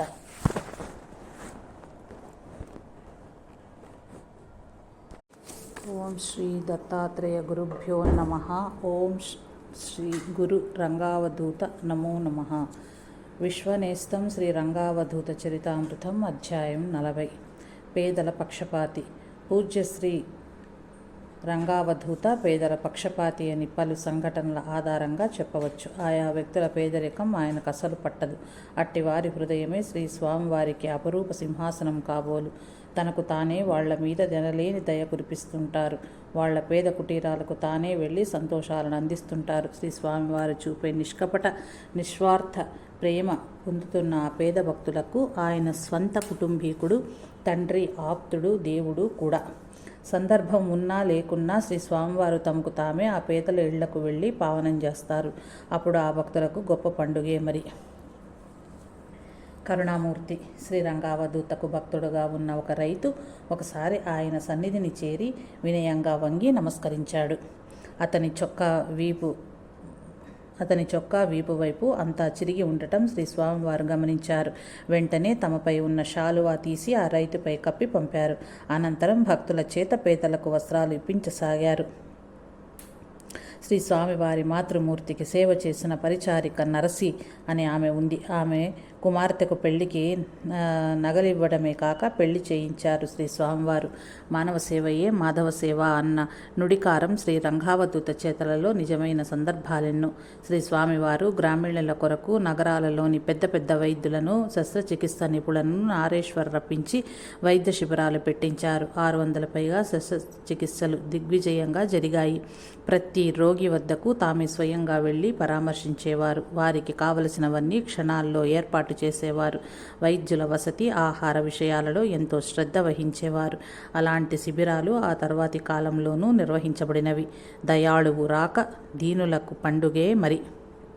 శ్రీరంగావధూత ముందుగా తెలపకుండానే ఎవరింటికైనా వెళ్ళేవారు. వారి రాకతో ఆ కుటుంబం ఆనందానికి అవధులుండేవి కావు. అలా శ్రీ స్వామివారు ఒక ఉదయం ఒక రైతు ఇంటికి చేరారు. పిన్న పెద్ద అందరూ సంతోషించారు. వారికి వసతిగా అన్నీ అమర్చారు. చేయదగిన సేవ చేస్తున్నారు. కానీ ఆ ఇంటిలోని ఒక సభ్యుడు మాత్రము పొలంలో కాపలాగా ఉన్నాడు. అతనికి గురుదేవుల దర్శనం కాలేదన్న కొరత ఆ ఇంటి అందరిలో ఉంది. అయితే శ్రీ స్వామివారు వచ్చిన విషయం అతనికి తెలియదు. ఎప్పటిలానే కాపలా కాస్తూ శ్రీ స్వామివారిని తలుచుకుంటూ ఉన్నాడు. ఇంతలో పొలంలో దూరంగా ఎవరో వెళ్తుండటం చూచాడు. ఆ వ్యక్తి చూస్తుంటే శ్రీ రంగావధూత వలె ఉన్నారనిపించి గబగబా అటువైపు నడిచాడు. నిజంగా శ్రీ స్వామివారే దూరము నుండే స్పష్టంగా చూచి నమస్కరించుకున్నాడు. శ్రీ స్వామివారు వెళ్ళిపోయారు. తిరిగి సంతోషంతో గురుదేవులని తలుచుకుంటూ సాయంత్రం వరకు పొలం దగ్గరే ఉన్నాడు. కాపలాకు తప్పనిసరిగా తాను ఉండాలి మరి. కాపలా మనిషి రాగానే వేగంగా ఇంటికి బయలుదేరాడు. తనకు శ్రీ స్వామి రంగావధూత వారి దర్శనం అయినందున్న విషయం చెప్పి అందరినీ ఆశ్చర్యపరచాలని త్వరగా ఇంటికి చేరాడు. వాకిట కాళ్ళు కడుక్కొని తన వారిని పిలుస్తూ లోనికి అడుగుపెట్టాడు. ఇంటి లోపల స్వామివారు ఊయలలో హాయిగా విశ్రమించున్నారు. అతడు ఆశ్చర్యపోతూ చప్పుడు చేయకుండా లోపలికి వెళ్ళి పొలంలో తనకు స్వామివారి దర్శనం ఇచ్చారన్న విషయం తెలిపాడు. ఉదయం నుండి ఒక్క నిమిషం కూడా స్వామివారి ఇంటి నుండి బయటకు అడుగుడలేదని చెప్పి నవ్వుతున్నారు కుటుంబీకులు. వాదన జరిగింది. అందరూ స్వామివారి చెంతకు చేరారు. విషయం చెప్పారు. శ్రీ స్వామివారు నవ్వుతూ అతను నిజమే చెప్తున్నాడు అన్నారు. భక్తుడు తలచిన చోట మహాత్ములు నిత్య ప్రసన్నులే. హనుమాభిషేక తైలం ఆదివాసీల పరం. ఒకసారి హనుమత్ జయంతికి ముందు రోజు శ్రీ రంగావధూత గర్భాడ అనే ఊరు చేరారు. అది ఆదివాసీలు అధికంగా నివసించే గ్రామం అది. మరుసటి రోజు హనుమత్ జయంతి కనుక హనుమంతునికి తైలాభిషేకం చేయాలనుకున్నారు శ్రీ స్వామివారు. కనుక అందరినీ నువ్వుల నూనె తెచ్చుకోమన్నారు. ఆయన అందుకే హనుమంతుని ఆలయంలో బస చేశారు. హనుమత్ జయంతికి ఆ ఊరిలో కాస్త ధనికులైన వారు కావలసినంత నూనె తెచ్చారు. పెద్ద పెద్ద పాత్రలు నూనెతో నిండాయి. వారు తెచ్చిన నూనె పాత్రల నుండి స్వల్ప మోతాదుల్లో 2-3 చెంచాలు మాత్రమే నూనె తీసి హనుమంతుని విగ్రహానికి తైలాభిషేకం చేశారు శ్రీ స్వామివారు. మిగిలిన నూనెను ఆదివాసీలకు పంచమని సెలవిచ్చారు. హనుమంతుని అభిషేక తైలము నిరుపేదలైన ఆదివాసులకు ఆహార తయారీకి ఉపయోగపడేలా చేసిన శ్రీ స్వామివారి హృదయము ఎంతటి దయాపూరితమో కదా. పేదవాని కుటీరమే స్వర్గతుల్యం. భిలోడియా గ్రామానికి చెందిన బాజీ పటేళ్లను ఒక పేద కుటుంబీకుడు జబ్బున పడ్డాడు. వైద్యం చేయించుకునేందుకు తగినంత డబ్బు లేదు. ఇక భవరోగ వైద్యుని శరణుజొచ్చ నిశ్చయించి రంగావధూత సన్నిధికి చేరాడు. కొద్ది రోజుల్లోనే స్వస్థుడయ్యాడు. రుణం తీర్చుకోదలిచాడు. ఆశ్రమంలో సేవ చేయటం తన నిత్యకృత్యంగా చేసుకున్నాడు. మొక్కలకు నీళ్లు పోసేవాడు. నర్మదా నది నుండి ఆశ్రమానికి నీళ్లు మోసేవాడు. పాత్రలు శుభ్రం చేసేవాడు. కనిపించిన పనులన్నీ చేస్తూ రుణం తీరే మార్గం వెతకసాగాడు. ఇలా కొద్ది కాలం గడిచింది. ఒకరోజు శ్రీ స్వామివారు అతన్ని పిలిచి, నీవు గృహస్థుడవు కదా, కుటుంబం పట్ల నీ బాధ్యత మరువరాదు. నీవు చేస్తున్న సేవతో నాకు తృప్తిగా ఉంది. ఇక ఇంటికి వెళ్ళి బాధ్యతను నిర్వహించు అని చెప్పి పంపారు. అతడు ఇంటికి వెళ్తూ, దయచేసి మీరు ఒకసారి మా ఇంట అడుగు పెట్టాలి అని కోరాడు. మీ ఊరు వచ్చినప్పుడు వచ్చి కనిపించు, అలానే వస్తాను అని మాట ఇచ్చారు రంగావధూత. అతడు ఆనందంగా ఇల్లు చేరాడు. కొంతకాలానికి శ్రీ స్వామివారు అతని గ్రామానికి భిలోడియా వెళ్ళటం జరిగింది. వారు వచ్చిన విషయం తెలిసి వారిని తన ఇంటికి ఆహ్వానించేందుకు పరుగున శ్రీ స్వామివారి వద్దకు చేరుకున్నాడు. అయితే అప్పటికే ఆ ఊరి అధికారి ధనవంతులు స్వామిని ఆహ్వానించి తమతో తీసుకువెళ్లటం కోసం నిల్చుని ఉన్నారు. ఆ పేద భక్తుడు స్వామివారిని హృదయపూర్వకంగా తన ఇంటికి విచ్చేయమని ప్రార్థించాడు. స్వామివారు తమ వాగ్దానం గురించి ఆ ఊరి అధికారికి అక్కడి వారికి చెప్పి ఆ పేదవాని ఇంటికి వెళ్ళారు. అతని పూరింట మంచంపై వేసిన కంబళిపై ఆసీనులయ్యారు. వేసవి కారణంగా ఎక్కువ వేడి వల్ల శ్రీ స్వామివారికి చెమటలు కారటం చూచి ఆ పేద భక్తుడు బాధపడ్డాడు. వెంటనే ఇంటి చుట్టూ బట్టలు వేలాడదీసి తడిపాడు. అయినా చెమటలు పట్టడం అలానే ఉంది. ఆ భక్తుని కుటుంబీకులంతా వంతులు వేసుకుని తాటి ఆకు విసనకర్రలతో శ్రీ స్వామివారికి వేడిమి తగలకుండా విసురుతూ శ్రీ స్వామివారి సేవలో తలమునకలయ్యారు. అయినా ఇంట్లో వేడిమి ఇంకా ఉంది. ఆ భక్తుడికి ఏం చేయాలో అర్థం కాలేదు. దాంతో అతడు ఒక ఆలోచనతో ఊరి పెద్ద వద్దకు భయంగా బయలుదేరాడు. అయితే స్వామివారు తన ఇంటికి రావడం చూచి ఆ పెద్ద మనిషి హేళనగా నవ్వి, నువ్వు ఇంకా ఆ పేదవానికి గుర్తున్నది. ఆ స్వామివారు ఎంతోసేపు ఆ పేదవాని ఇంట గడపలేరని. తనకున్న సౌకర్యాలు అతడి వద్ద లేవు కనుక స్వామివారు ఎట్టకేలకు తన ఇంటికే రాక తప్పదని అతని అతిశయం.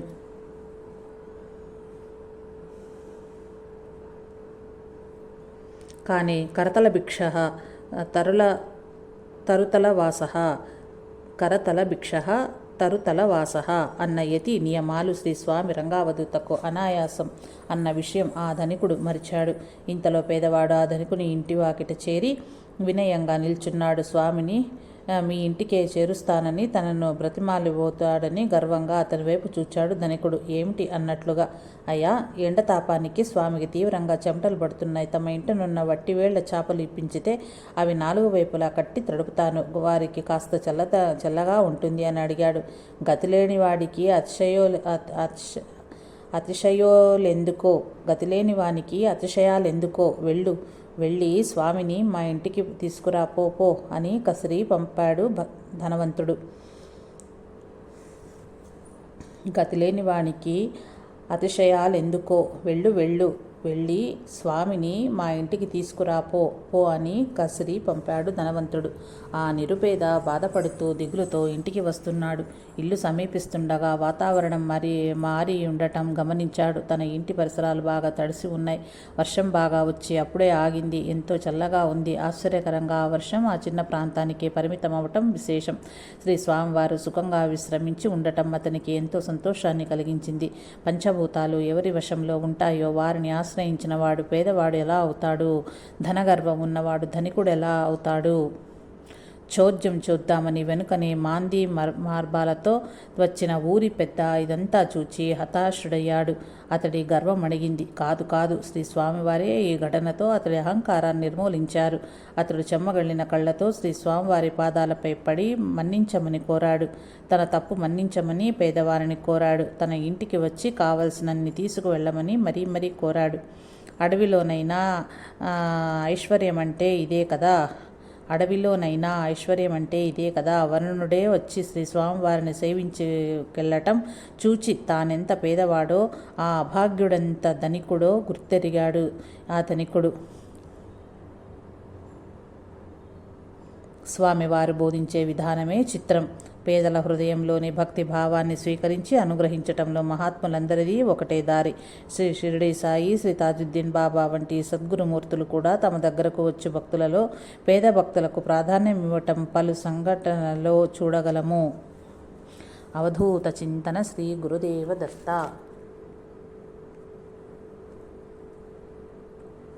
ఓం శ్రీ దత్తాత్రేయ గురుభ్యో నమః.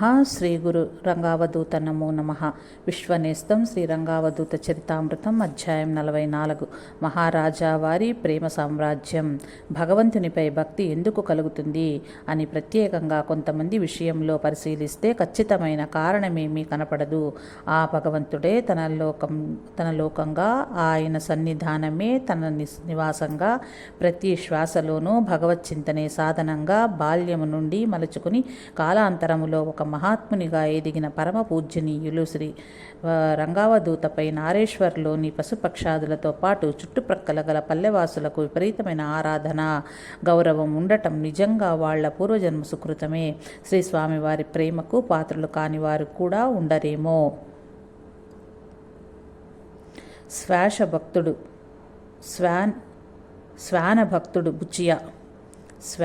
భక్తుడు బుచ్చియ. నారేశ్వర్లో శ్రీ స్వామివారి కుటీరం తయారవకముందు నుండి మన పాండురంగ స్వామికి, శివస్వామికి కాపలాదారుగా ఒక శునకం ఉండేది. బహుశా 1942 నుంచి 51 సంవత్సరముల మధ్యకాలంలో. దాని చెవులు కత్తిరించబడి ఉన్నప్పటికీ అది చూపురులకు ఆకర్షణీయంగానే ఉండేది.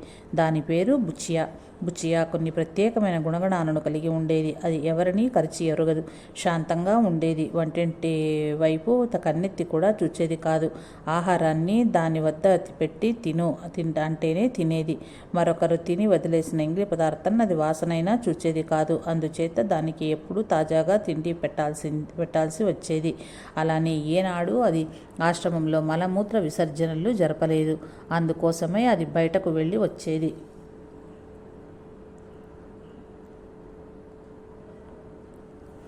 బుచియాకు అంతటి నిగ్రహం శ్రీ స్వామివారి అనుగ్రహమే కాబోలు. శ్రీ స్వామివారు దానికి బుచియా అని పేరు పెట్టి అలానే పిలిచేవారు. అది చాలా తెలివైనది. కొత్తవారు ఎవరైనా వస్తే మాత్రమే మురిగేది. బుచియా మురిగిందంటే అదే కొండ గుర్తు, ఆశ్రమవాసులకు ఎవరో కొత్తవారు వచ్చారని. నారేశ్వర ఆశ్రమంలో కుటీరాన్ని కడుతున్న రోజుల్లో ఇటుకలు, కలప మొదలగు సామాగ్రి ఏ రాత్రి సమయాల్లోనూ ఎద్దుబండ్లపై తీసుకొచ్చేవారు గ్రామస్తులు. బుచియా ఆ చీకట్లో ఆశ్రమదారికి అడ్డంగా పడుకుని ఉండేది. ఎద్దుళ్ళు నిలిచిపోయేవి. బండి వారెంత అదిలించినా కదిలేవి కాదు. వారు దిగి చూస్తే బుచియా కనిపించేది. దాన్ని బుజ్జగించి మెడ కింద ధ్రువితే తొలగి దారి విడిచేది వారికి. అదే తాను వారికిచ్చే గేట్ పాస్. ప్రతిరోజు శ్రీ స్వామితో పాటు బుచియాకు తోడుగా నర్మదా నదికి వెళ్ళటం రావటం చేస్తూ ఉండేది. క్రొత్తగా వచ్చిన వారిని శ్రీ స్వామి ఆజ్ఞపై జాగరూకతతో నర్మదా వద్దకు దారి చూపిస్తూ తీసుకొచ్చేది. అది ఒక సేవకుడిలా, అనుచరుడిలా పనిచేసేది. ప్రత్యేకించి తెల్లవారుజామున లేదా రాత్రి వేళల్లో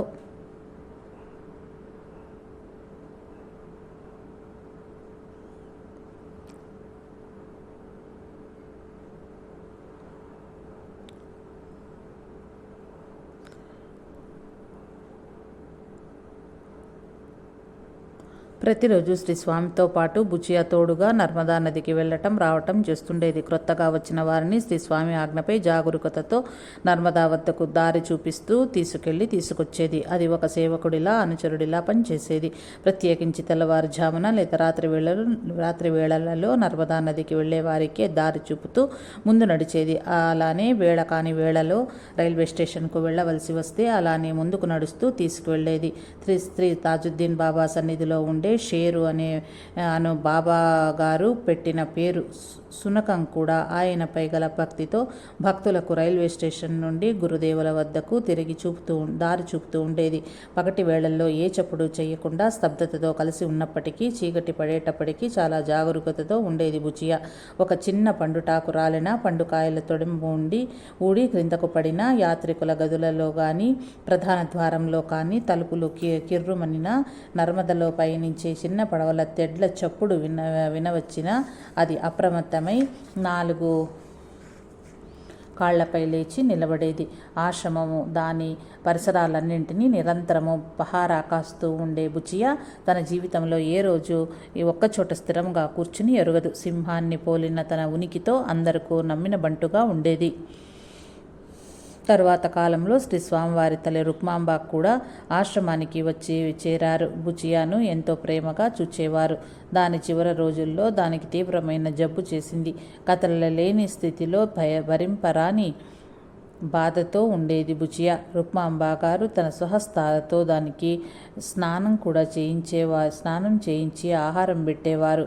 కొద్ది కాలం తర్వాత దాని శారీరక బాధ ఇక చాలనిపించిందో ఏమో ఒకరోజు శ్రీ స్వామివారు దానిని మెల్లగా లేపి ఆప్యాయంగా దువ్వి, బుచియా, ఇక ఇది నీవు భరింపగలిగిన బాధ కాదు, మించిపోయింది, చాలిక వెళ్ళిపో అన్నారు.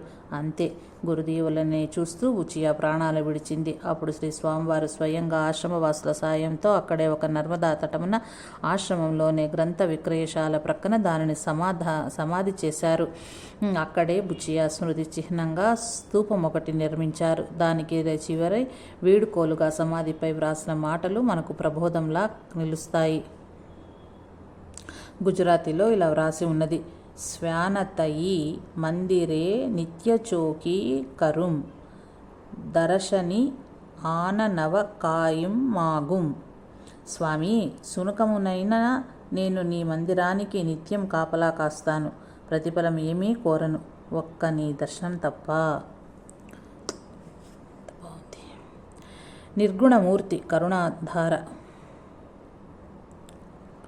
శ్రీరంగావధూత నిర్మానుష్యమైన నారేశ్వరకు చేరిన తొలి రోజుల్లో క్రిమికీటకాలు, తేళ్లు, పాములు, వన్యప్రాణులు, పక్షులు మొదలగు వాటితో పాటు కుక్కలు చాలా ఎక్కువగా ఉండేవి. నారేశ్వరంతటా అన్ని సమయాలలో వాటి స్థైర విహారం సాగుతూ ఉండేది. అచ్చటి ప్రశాంత వాతావరణమును భగ్నము చేస్తూ వేళ కాని వేళల్లో రజగుణ ధ్వనులు పుట్టిస్తూ అవాంఛిత ఉపద్రవం వలె కుక్కలు తిరుగుతూ ఉండేవి. కొందరు భక్తులు పెరుగుతున్న కుక్కల విడద గురించి శ్రీ స్వామివారితో మొరపెట్టుకున్నారు. వాటిని పూర్తిగా అక్కడి నుండి తరిమివేయటానికి శ్రీ స్వామివారు ఇష్టపడలేదు. అయితే కనీసం కుక్కల సంఖ్యనైనా తగ్గిస్తే మేలని భక్తులు విన్నవించుకోగా శ్రీ స్వామివారు అందుకు సమ్మతించారు. దాంతో భక్తులు కుక్కలకు ఎరవేసి పడవలలోనికి చేర్పించి వాటిని నర్మదా నదికి అవతలి గట్టున వదిలివేసి వచ్చారు. కానీ ఆశ్చర్యంగా ఆవలి గట్టున వదిలివేయబడిన కుక్కలన్నీ మరో రోజు తెల్లవారే లోపగానే నారేశ్వరకు తిరిగి వచ్చాయి. నర్మదా నది పవిత్ర జలాలచే ఒళ్ళంతా ముద్దగా తుడువబడి వేకుజామున చలికి గజగజ వణుకుతూ ముడుచుకొని శ్రీ స్వామివారి వైపే అతి జాలిగా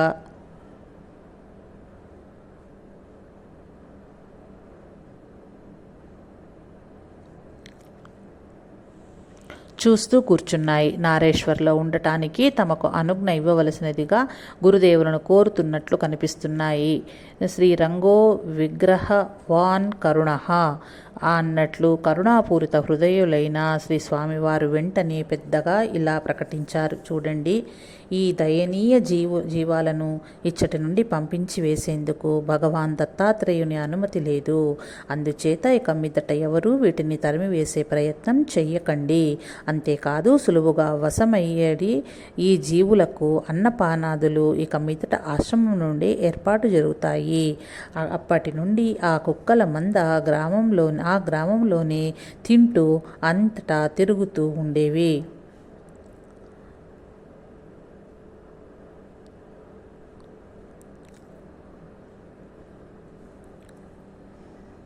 ఎవరూ ఏమీ అనేవారు కాదు. శ్రీ స్వామివారు భక్తులతో పాటు క్రిమి కీటకాదులపై మూగజీవాలపై కూడా ఎనలేని కృపను వర్షిస్తుంటారు అనడానికి మరెన్నో నిదర్శనాలు కలవు. అవధూత చింతన. శ్రీ గురుదేవ దత్త.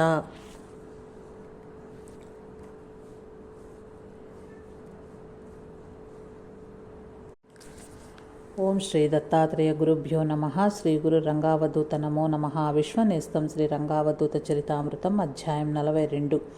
మహారాజా వారి ప్రేమ సామ్రాజ్యం. అవ్యాజ ప్రేమ ఝరిలో గంగాబెన్. ఒక గురు పూర్ణిమ రోజు భక్తులు నారేశ్వర్ చేరారు. అప్పటికి నారేశ్వర మందిరం ఒక్కటే అక్కడ ఉన్న స్థిరమైన కట్టడం. ఆ రోజు గురు పూర్ణిమ. కుండపోతగా వర్షం కురవసాగింది. దాంతో భక్తులు ఆ వర్షానికి తడిసి ముద్దయ్యారు. ఎంతో ఇబ్బందికి గురయ్యారు. అయినా గురు పూర్ణిమ సంబరం రోజు శ్రీ రంగవధూతను విడిచి సురక్షిత ప్రాంతాలకు వెళ్లే ప్రయత్నం ఎవ్వరూ చేయలేదు. రక్షకుడు ఆయనేనన్న వారి విశ్వాసానికి అది పరీక్షే. నిలిచి గెలిచారంత. అది ఆ అనంత రక్షకునిలో వారి పట్ల ప్రేమ పొంగేలా చేసింది. శ్రీ స్వామివారు తమ నిరపేక్ష సిద్ధాంతం విడవకున్నా ఆ ప్రజల కోసం ఆలోచించేలా చేసింది. దాసకాక శ్రీ స్వామివారితో భక్తులు కాస్త తలదాచుకునే వెసులుబాటు ఉండేలా ఒక నిర్మాణము, అది కూడా మామూలుగానే చేస్తే బాగుంటుందని విన్నవించారు. శ్రీ స్వామివారు సరేనన్నారు. చాలా మొదలయ్యింది నారేశ్వరాశ్రమంలో మొదటి కట్టడం. అప్పటి వరకు ఏ కట్టడమూ లేదు. శ్రీ స్వామిని సరే అనడమే ముహూర్తం. చుట్టుప్రక్కల గ్రామాల వారు స్వచ్ఛందంగా పనికి నడుం కట్టారు. పనిగు చేస్తూ గురుదేవులను చూస్తూ వారు ఆనందం పొందేవారు. వారికి భోజనం ఆశ్రమంలోనే ఏర్పాటు చేయడమైనది. ఒక్కొక్కరికి రోజుకు 4 అణాల కూలీ ముట్టేది. అదే వారికి మహాప్రసాదము. అలా పని పూర్తి కావటానికి 4 నెలలు పట్టింది. భక్తుల విశ్రాంతికి కట్టడం పూర్తయింది. చుట్టుప్రక్కల గ్రామాలలో అధికంగా పేద మత్స్యకారులే నివసిస్తుండేవారు. లీలాపుర గ్రామం నుండి మత్స్యకారుల కుటుంబానికి చెందిన 10 సంవత్సరముల వయస్సు గల గంగాబెన్ అను బాలిక రోజు ఈ శ్రమదానంలో పాలు పంచుకునేది. ఆ అమ్మాయి పనికి వస్తూ తన భోజనం టిఫిన్ బాక్స్లో తెచ్చుకునేది. ఈ ఇష్టంతో కష్టపడి పనిచేసేది. కూలీ డబ్బులు ఏనాడు తీసుకోలేదు. ఆశ్రమంలో తినమని కూలీ డబ్బులు తీసుకోమని ఎవరు చెప్పినా ఆమె సమాధానం ఒకటే. ఆశ్రమం నుండి ఏమి స్వీకరించినా అది నా శ్రమదానం కానేరదన్న తన నిర్ణయం సూటిగా చెప్పేది. అంత నిక్కచ్చిగా శ్రమించింది ఆ గంగ. కట్టడం నిర్మాణం పూర్తి అయింది. దాసకాక శ్రీ స్వామి వారితో, బాబ్జీ, వీరందరికీ విందు భోజనం ఏర్పాటు చేయాలని కోరిక అని అందరి సేవ గురించి విన్నవించాడు. శ్రీ స్వామివారు బాగుంది, అంతవరకే కాదు, స్త్రీలకు చీర, పురుషులకు ధోవతి ఇచ్చే ఏర్పాట్లు చెయ్యండి అని చెప్పారు. శ్రీ స్వామివారి ఆజ్ఞతో ఏర్పాట్లు జరిగాయి. శ్రమదానం చేసిన తరువాత గురుదేవుల సమక్షంలో ఎంతో ఆనందంగా విందుకు కూర్చున్నారు. ఆయన దూరంగా తన వెనుక నించుని టిఫిన్ బాక్స్ పట్టుకుని ఉన్న గంగను చూచారు. దాసకాకాని పిలిచి, ఎవరా అమ్మాయి, భోజనం ఎందుకు చేయటం లేదు అని విచారించారు. దాసకాక గంగను దగ్గరకు పిలిచి, బాప్జీ, ఈ అమ్మాయి గంగ లీలా గ్రామము బాప్జీ, ఈ అమ్మాయి గంగ లీలాపరాగ్రామము ఈమెది. ఇన్ని రోజుల నుండి చాలా కష్టపడి పనిచేసింది. ఒక్కరోజు కూడా పని మానుకోలేదు. పనిలోకి అందరికన్నా ముందుగా వస్తుంది, అందరికన్నా ఆలస్యంగా వెళ్తుంది. ఉన్న సమయమంతా చాలా శ్రమ చేస్తుంది.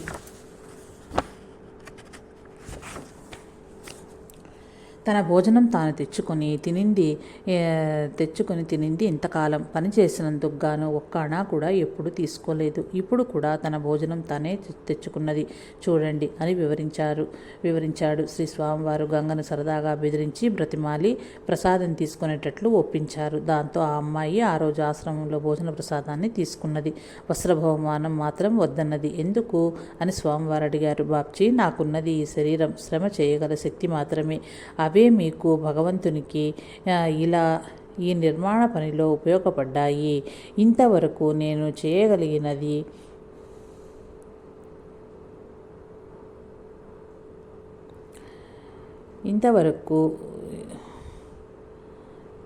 భగవంతునికి ఇలా పనిలో ఉపయోగపడ్డాయి. ఇంతకు మించి నేను చేయగలిగింది ఏమీ లేదు. ఈ మాత్రానికి ప్రతిఫలం ఏ కొంచెం తీసుకున్నా ఆ కొద్ది పుణ్యం కూడా నాకు దక్కకుండా పోతుంది. కనుక నాకేం వద్దు అన్నది గంగ.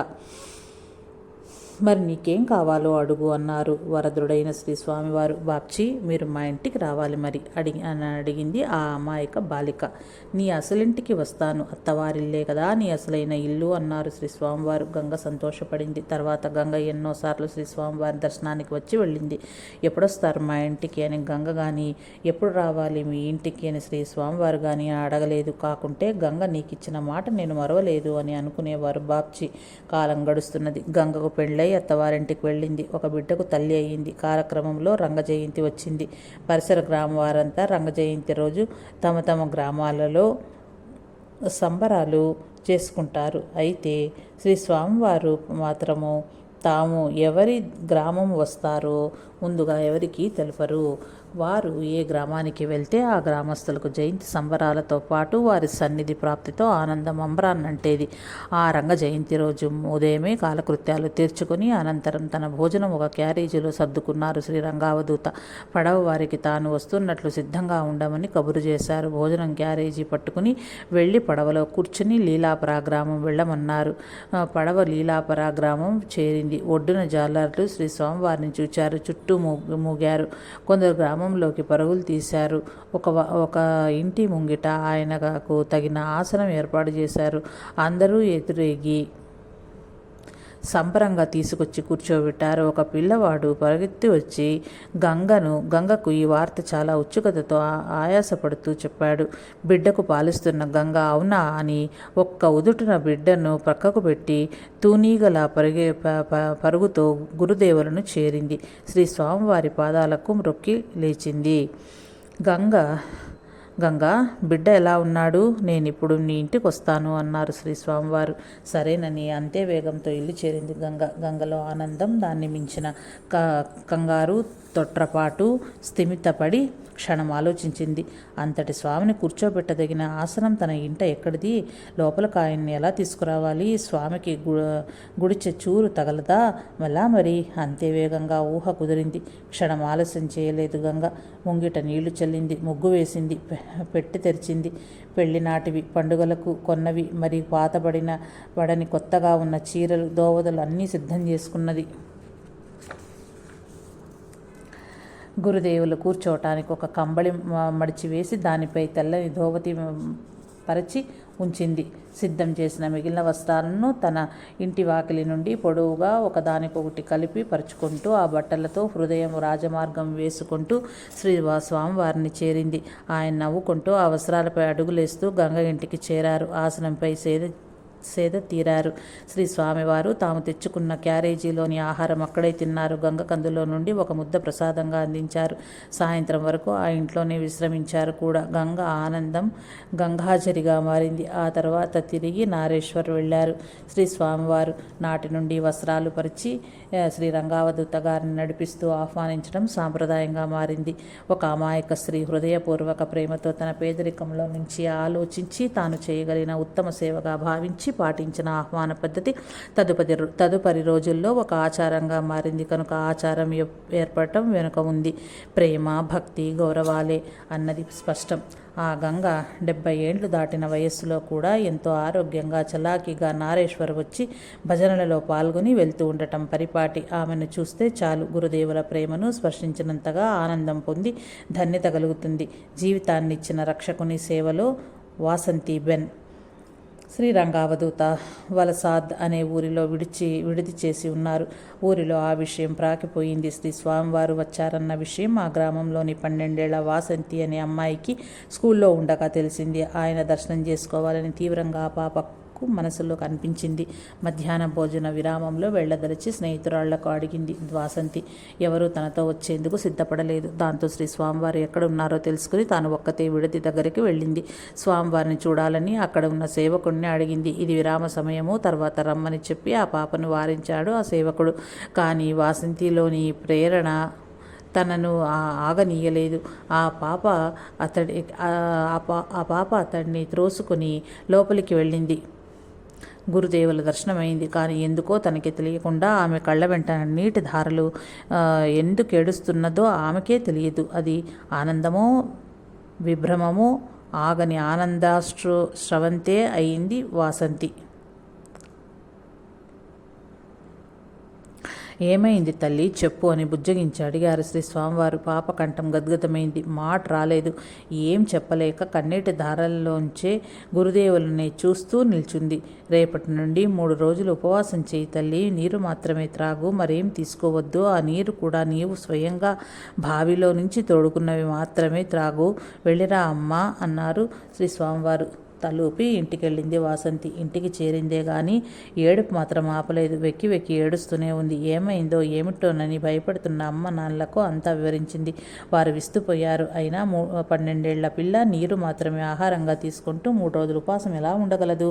అది కూడా తానే బావినుడు తోడుకున్న నీరు మాత్రమే. ఇదెలా సాధ్యమనిపించింది తల్లిదండ్రులకు. సాయంత్రం ఒక బ్రాహ్మణుని సాయంగా వెంటబెట్టుకుని వాసంతితో పాటు తల్లిదండ్రులు శ్రీ రంగావధూత దర్శనం చేసుకున్నారు. తమ సంశయం ఆ బ్రాహ్మణుడి ముఖతః అడిగించారు. ఏమిటి, పాప ఉపాసం చేయలేదనా మీ అనుమానం? నమ్మకం లేదా అని అడిగారు శ్రీ స్వామివారు. తల్లిదండ్రులు తలూపారు. ఒక్క ఉపాసమే కాదు, 3 రోజులు ఉపవాసమైనా తర్వాత 4 కన్యలకు 3 బ్రాహ్మణులకు భోజనం పెట్టాలి అని వివరంగా చెప్పి పంపారు శ్రీ స్వామివారు. ఉపవాసం, కన్యలకు బ్రాహ్మణులకు భోజన కార్యక్రమాలు విధి విధానంగా పూర్తి చేసి తల్లిదండ్రులతో కలిసి గురుదేవులను దర్శించి నమస్కరించింది వాసంతి. వారు చెప్పినట్లే తాము నిర్వర్తిస్తున్నట్లు శ్రీ స్వామివారికి వివరించారు తల్లిదండ్రులు. శ్రీ రంగావధూత ఒక కాగితంపై ఒక మంత్రం వ్రాసి వాసంతికి ఇచ్చి, అమ్మ ఈ మంత్రం 108 సార్లు జపించు అని ఆ పాపపై తన కరుణతో నిండిన చూపులను ప్రసరించారు. వారి వాక్కు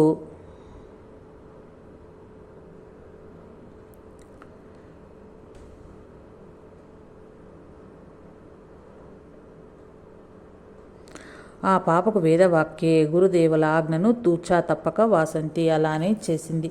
5 ఏళ్ళు త్రుటిలో గడిచిపోయాయి. వాసంతికి 10వ తరగతి పరీక్షలు దగ్గరకు పడ్డాయి. శ్రద్ధగా చదువుచున్నది. ఉన్నట్లుండి ఒకరోజు ఛాతిపై నొప్పి రావటం మొదలైంది. ఛాతి మీద 2 పెద్ద బొబ్బలు లేచి ఉన్నాయి. 2 రోజులాగి తల్లికి చూపింది. తల్లిదండ్రులు వైద్యుని వద్దకు వాసంతిని తీసుకెళ్లారు. పరీక్ష చేసిన డాక్టర్ ఆపరేషన్ చేయక తప్పదన్నాడు. మరుసటి రోజు వస్తే ఆపరేషన్ చేస్తానని, పరీక్షలకు వెళ్ళవద్దని చెప్పాడు. ఆ రాత్రి వాసంతికి కలలో శ్రీ రంగావధూత కనిపించారు. ఆకాశంలో నిల్చుని నవ్వుతూ కనిపించారు. ఉదయం ప్రకారం నిద్రలేచింది. ఆ అమ్మాయి తల్లిదండ్రులు సిద్ధమై ఆపరేషన్కు చేయించుకునేందుకు ఆమెను డాక్టర్ వద్దకు తీసుకెళ్లారు.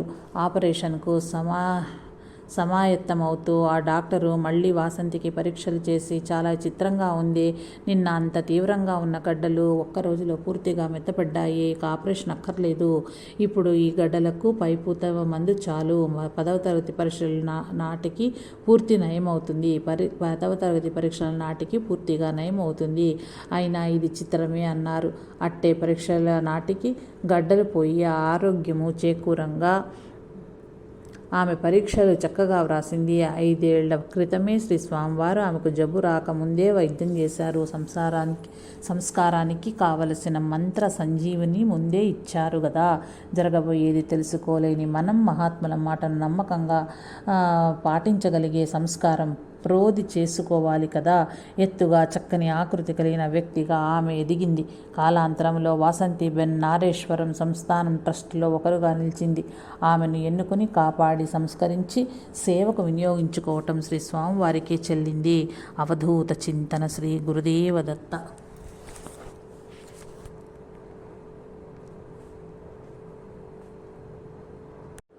ఓం శ్రీ దత్తాత్రేయ గురుభ్యో నమః. శ్రీ గురు రంగావధూత నమో నమః. విశ్వనేస్తం శ్రీ రంగావధూత చరితామృతం అధ్యాయం 43. మహారాజా వారి ప్రేమ సామ్రాజ్యం. గురుదేవులే కామధేనువు. గోవిందాభాయ్ ఉపాధ్యాయనాథుడు శ్రీ రంగావధూతకు ప్రధాన వ్యక్తిగత పరిచారకుడు, కార్యనిర్వర్తకుడును.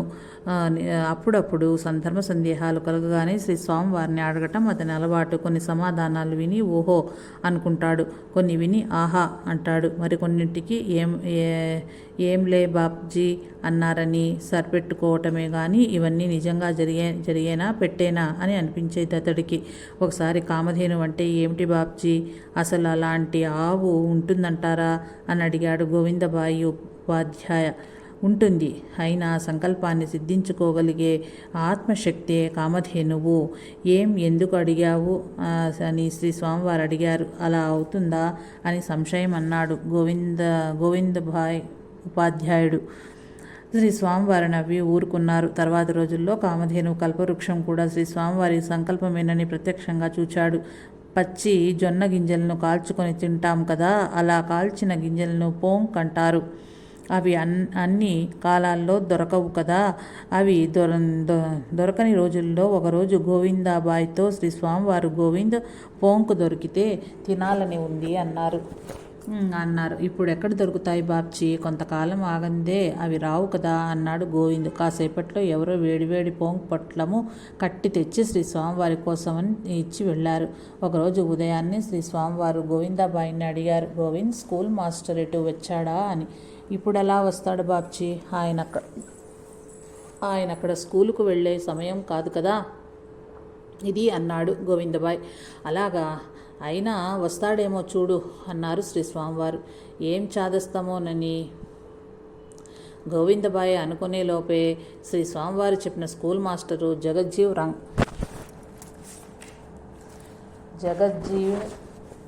రామ్ గాంధీ ఎదురుగా వచ్చి ఉన్నాడు. అతడు కొద్ది దూరంలో గల గరుడేశ్వర్ నివాసి. అక్కడే ఉపాధ్యాయుడిగా పనిచేస్తున్నాడు. గోవింద్ గుడ్లప్పగించి అతన్నే చూస్తూ ఎప్పుడెలా వచ్చావు అని అడిగాడు. కాదు, నేను రాత్రే నారేశ్వర్ వచ్చి మిత్రుడి ఇంట్లో పడుకున్నాను. ఉదయాన్నే స్కూలు బయలుదేరాలి కదా, ముందు బాబ్జీ దర్శనం చేసుకుని గరుడేశ్వర్కు పడవ ఎక్కుదామని ఇటు వచ్చానన్నాడు ఆ ఉపాధ్యాయుడు. ఒకసారి శ్రీ రంగావధూత తన రసవబాడి వెళ్తున్నారు. గోవిందభాయి కూడా ఆయనతో పాటే ప్రయాణిస్తుడు. మీరజ్ రైల్వే స్టేషన్ సమీపిస్తుండగా శ్రీ స్వామివారు, గోవిందు చల్లని మజ్జిగ త్రాగాలని ఉందోయ్ అన్నారు. ఇక్కడ ఎలా దొరుకుతాయి బాబ్జీ, వీలవదు అన్నాడు గోవిందభాయ్. మీరజ్ స్టేషన్లో రైలుబండి ఆగింది. శ్రీ రంగావధూత రైలు బండిలో ఉన్నారని తెలిసిన మీరజ్ స్టేషన్ మాస్టరు తన ఇంటి నుండి చల్లని మజ్జిగ తెప్పించి ఎదురు చూస్తున్నాడు. వారి రాకతో ఎదురుగా వెళ్ళి ఆనందంగా మజ్జిగ సమర్పించాడు.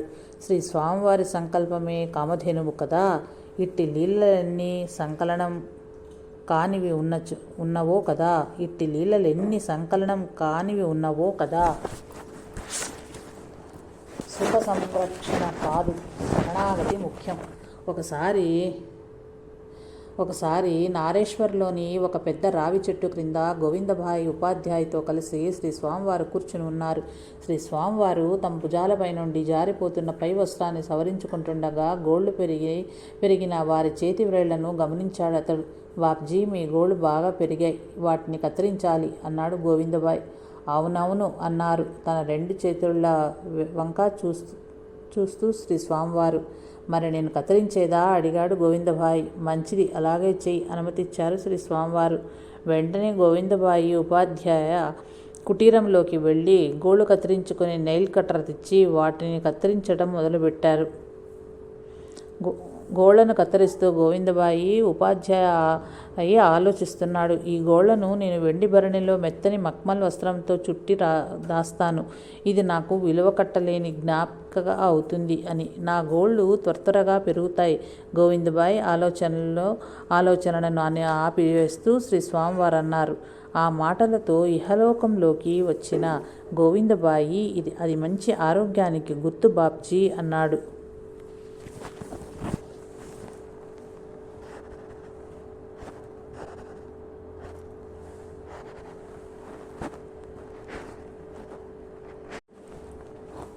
ఈ విషయం ఎక్కడి నుండి తెలుసుకున్నావు? ప్రశ్నించారు శ్రీ స్వామివారు. బహుశా నేను వైద్య కల్పతరు ఆయుర్వేద మాసపత్రికలో చదివి ఉంటాను చెప్పాడతడు.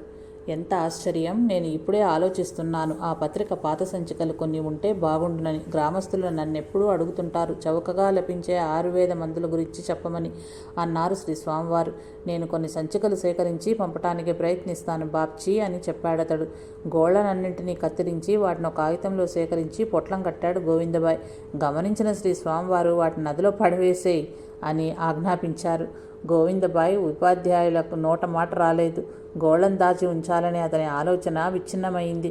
శ్రీ స్వామివారు అదే సమయంలో అక్కడే ఉన్న కేశవలాల్ (బ్రాకెట్స్ ఇతడిని మామ అని కూడా అంటుంటారు) వైపు కూడా కఠినంగా చూచారు.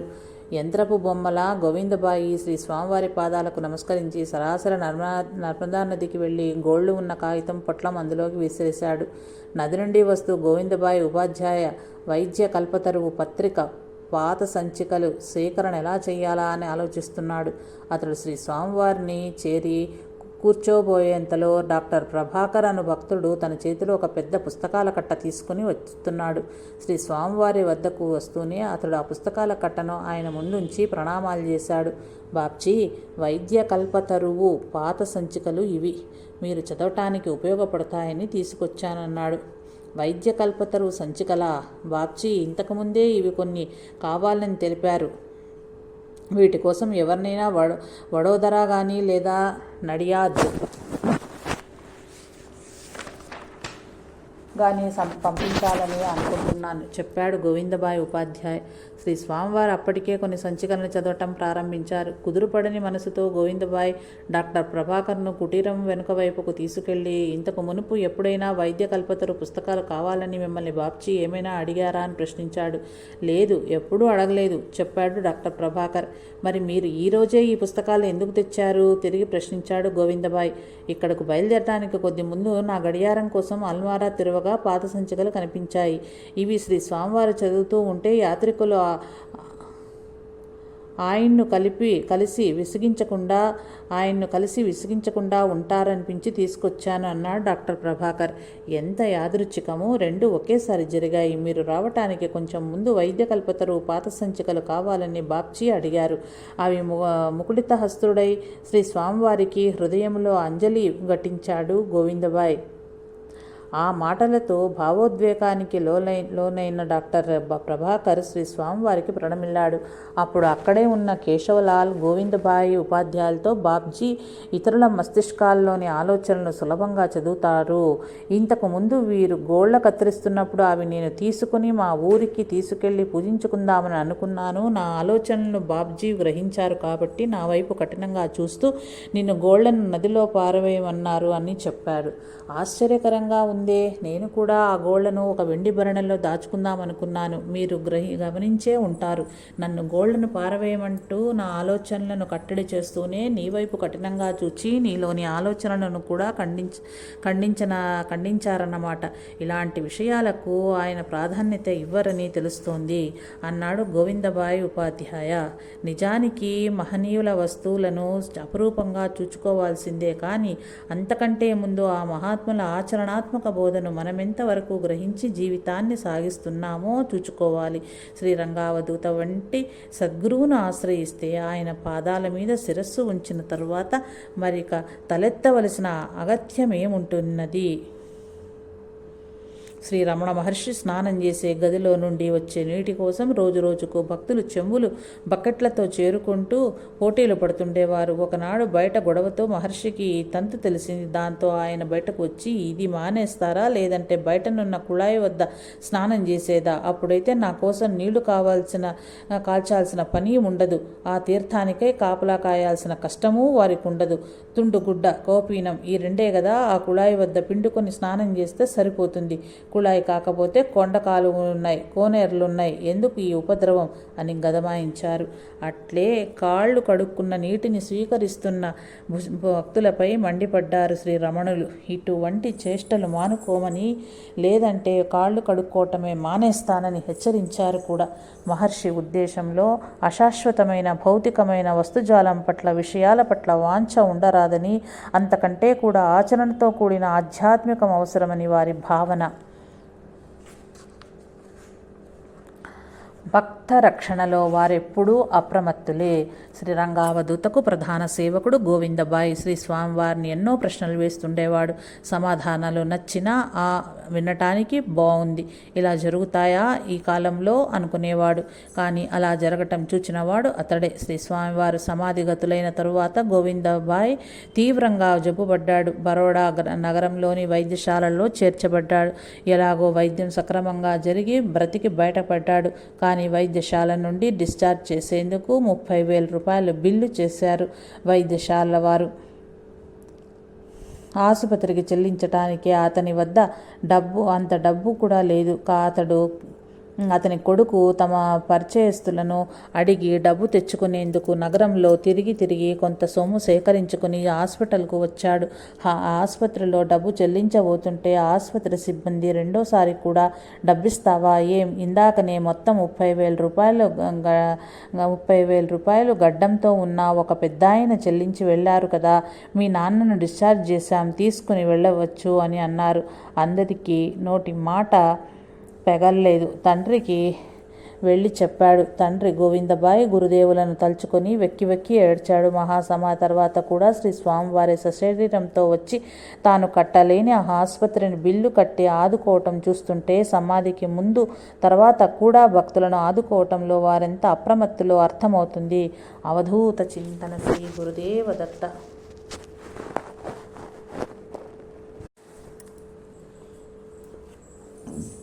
ఓం శ్రీ దత్తాత్రేయ గురుభ్యో నమః. శ్రీ గురు రంగావధూత నమో నమః. విశ్వనేస్తం శ్రీ రంగావధూత చరితామృతం అధ్యాయం 44.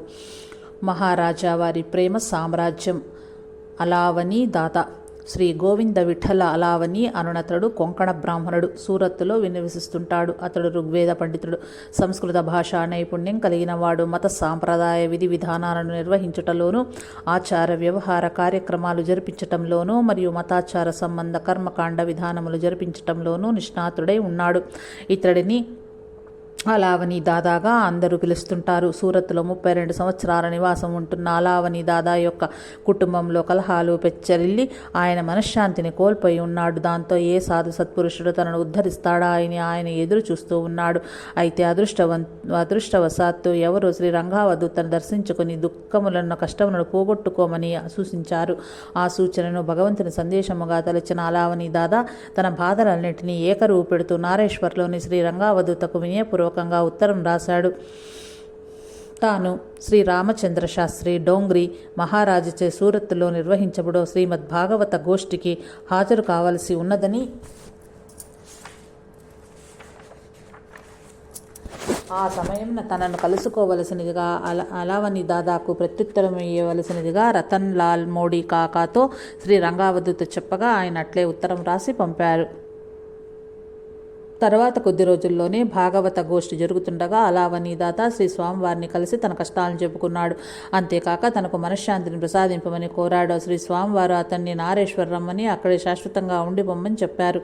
శ్రీ స్వామివారి సలహాను అలావని దాత తూచా తప్పక పాటించాడు. నారేశ్వర్ చేరాడు. 16 సంవత్సరాల పాటు అక్కడే తన జీవితం గడిపి 1978లో గురుదేవునిలో ఐక్యమయ్యారు. అలావని దాదాకు ఆధ్యాత్మిక తృష్ణ మెండుగా ఉండేది. ఆత్మసాక్షాత్కారం కోసం శ్రీ స్వామివారు సూచించినట్లుగా ఎన్నో ఆధ్యాత్మిక సాధనాలు చేసేవాడు.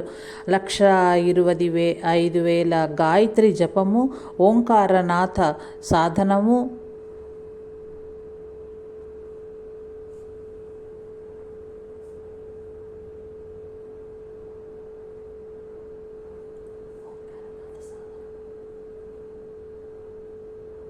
ఓంకారనాథ సాధన, శ్రీ గురు చరిత్ర మరియు చండీపత్ పారాయణము నారేశ్వర్లోనే చేశాడు. ధర్మశాస్త్రాల ప్రకారంగా క్రతువులు నిర్వహించటంలో అలావని దాదా మంచి పేరు తెచ్చుకున్నాడు. నారేశ్వర్లో ఏ ఆధ్యాత్మిక కార్యక్రమానికైనా, ఏ ఆచార వ్యవహార కార్యక్రమానికైనా, ఏ యజ్ఞయాగానికైనా ఎంతమంది వైదిక పండితులు పాల్గొన్నా అలావని దాదానే ప్రధాన పండితుడుగా ఉండి ఆయన సరియైన పద్ధతిలో దత్తయాగ నిర్వహణ గావించాడు. తనకు నిర్దేశించిన కార్యక్రమ నిర్వహణ యందు అలావని దాదా చాలా సమయ పాలన పాటించేవాడు. నారేశ్వర్ నందలి దేవస్థాన పుణ్య ప్రదేశాల యందు తెల్లవారుజామున మొదలు రాత్రి వరకు జరిగే ప్రతి కార్యక్రమం నందు అలావని దాదా తప్పనిసరిగా ఉండి తీరవలసిందే. ఏ పనిని తక్కువదిగా, ఏ పనిని గొప్పదని మాత్రము అతడు తలచడు. అన్నింటి యందు సమాన ఆదరణ కలిగి ఉండేవాడు. ఎండ వాన అనే తేడాలు లేకుండా అన్ని వేళ నారేశ్వరకు వచ్చే యాత్రికులకు అందుబాటులో ఉండేవాడు. సనాతన సాంప్రదాయ విషయములపై తన గదిలో విద్యావంతులైన సందర్శకులతో చర్చించుటకు, వారిలోని సందేహాలు నివృత్తి చేసేందుకు అలావని దాదా ఎప్పుడు సిద్ధంగా ఉండేవాడు. మాతృశ్రీ రుక్మాంబ మరణానంతరం ఒకసారి అలావని దాదా శ్రీ రంగావధూత వద్దకు చేరి, అమ్మగారు జీవించి ఉన్నంత వరకు మీరు నారేశ్వర్లోనే ఎక్కువగా ఉండేవారు. కానీ ఇప్పుడు భక్తులు అనేకులు తరచుగా తమ తమ ప్రదేశాలకు రమ్మంటున్నారు. నారేశ్వర్లో మీరు ఇంతకు మునుపు కంటే ఇప్పుడు తక్కువగా ఉంటున్నారు. మీరు లేకుండా ఉండలేకపోతున్నాను. దయచేసి మీ పాదుకలనైనా నాకు ప్రసాదించండి. అవి నా వద్ద ఉంటే మీరు ఎప్పుడైనా నా వద్ద ఉన్నట్లే అని కన్నీటి పర్యంతమై అభ్యర్థించాడు. తప్పకుండా, కానీ వాటి పవిత్రతను నీవెప్పుడూ కాపాడాలి, సరేనా అని అన్నారు శ్రీ స్వామివారు. తప్పకుండా, మీరు చెప్పినట్లే కాపాడుతానని బదిలిచ్చాడు అలావని దాదా. హృదయంలో కరుణ ఉప్పొంగగా అలావని దాదాకు తమ పావు కోళ్లు బహుమతిగా ఇచ్చారు శ్రీ స్వామివారు. తర్వాత కాలాంతరంలో అలావని దాదా ఆ పాదుకలను నౌగావ్కు చెందిన కేశవలాల్కు అందజేశారు. మాతృశ్రీ రుక్మాంబ చనిపోయినప్పుడు అంత్యక్రియలు, అలానే మోర్కాట్ వద్ద ఆమె కర్మకాండలు అలావని దాదా ఆధ్వర్యంలోనే శ్రీ స్వామివారు జరిపించారు. అట్లే గురుదేవులు శ్రీ రంగావధూత సమాధి అయినప్పుడు కూడా వారి అంత్యక్రియలు అలావని దాదాయే స్వయంగా జరిపించాడు. అలా శ్రీ స్వామివారి ఆయన చేత సేవ చేయించుకున్నారు. ఇలా శ్రీ స్వామివారి ప్రేమకు పాత్రులవుతూ తమ హృదయాలను ఆధ్యాత్మిక ప్రేమమయం గావించుకుంటూ తమ సంస్కారాలను ఉన్నతంగా దిద్దుకుంటూ తరించేవారెందరో. దాసకాక ఆత్మసమర్పణ. శ్రీ రంగావధూత తమ దీక్షా తపస్సుల కోసం స్థలాన్వేషణ చేస్తూ వచ్చినప్పుడు నారేశ్వర్లో మొదట కలిసిన వ్యక్తి దాసకాక. పవిత్ర శాంతియుత తపోక్షేత్రమైన నారేశ్వర్ను ప్రతిపాదించటంలో కారణభూతమై శ్రీ గురుదేవులు అక్కడే శ్రీనివాసం ఏర్పరచుకోవటంలో ప్రధాన పాత్ర వహించినది దాసకాకయే. గురుదేవులను మొదట కలిసినప్పుడు అతడు వారికి ఆసనం, దక్షిణ సమర్పించబోగా ఆయన రెండింటినీ తిరస్కరించారు. అయితే దాసకాక ఆ విషయానికి బాధపడకపోగా స్వామివారి పట్ల ఇంకా ఎంతో గౌరవంతో మెలిగాడు. చివరి వరకు దాసకాక నగలు తయారు చేసే వృత్తిలో ఉండటం వల్ల అందులో మోసం తప్పనిసరి గనుక ఆ వృత్తిని మానమన్నారు శ్రీ స్వామివారు. అతడు అట్లే మానేశాడు. తన పనిముట్లు నర్మదా నదిలో పారవేశాడు. నారేశ్వర్లో ఆ ఆశ్రమాభివృద్ధి, వివిధ కార్యక్రమాల రూపకల్పన వెనుక దాసకాక హస్తం ప్రస్ఫుటంగా కనిపిస్తుంది. అతని హృదయం రంగనిలయం. శ్రీ స్వామివారి హృదయంలో దాసకాకకు చోటున్నది. అతడు తన జీవితంలో కానీ ఆశ్రమ విషయంలో కానీ శ్రీ స్వామివారి అనుమతి లేకుండా ఏ పని చేయలేదు. చివరి శ్వాస గురుదేవుల సమక్షంలోనే విడిచిన ధన్యజీవి.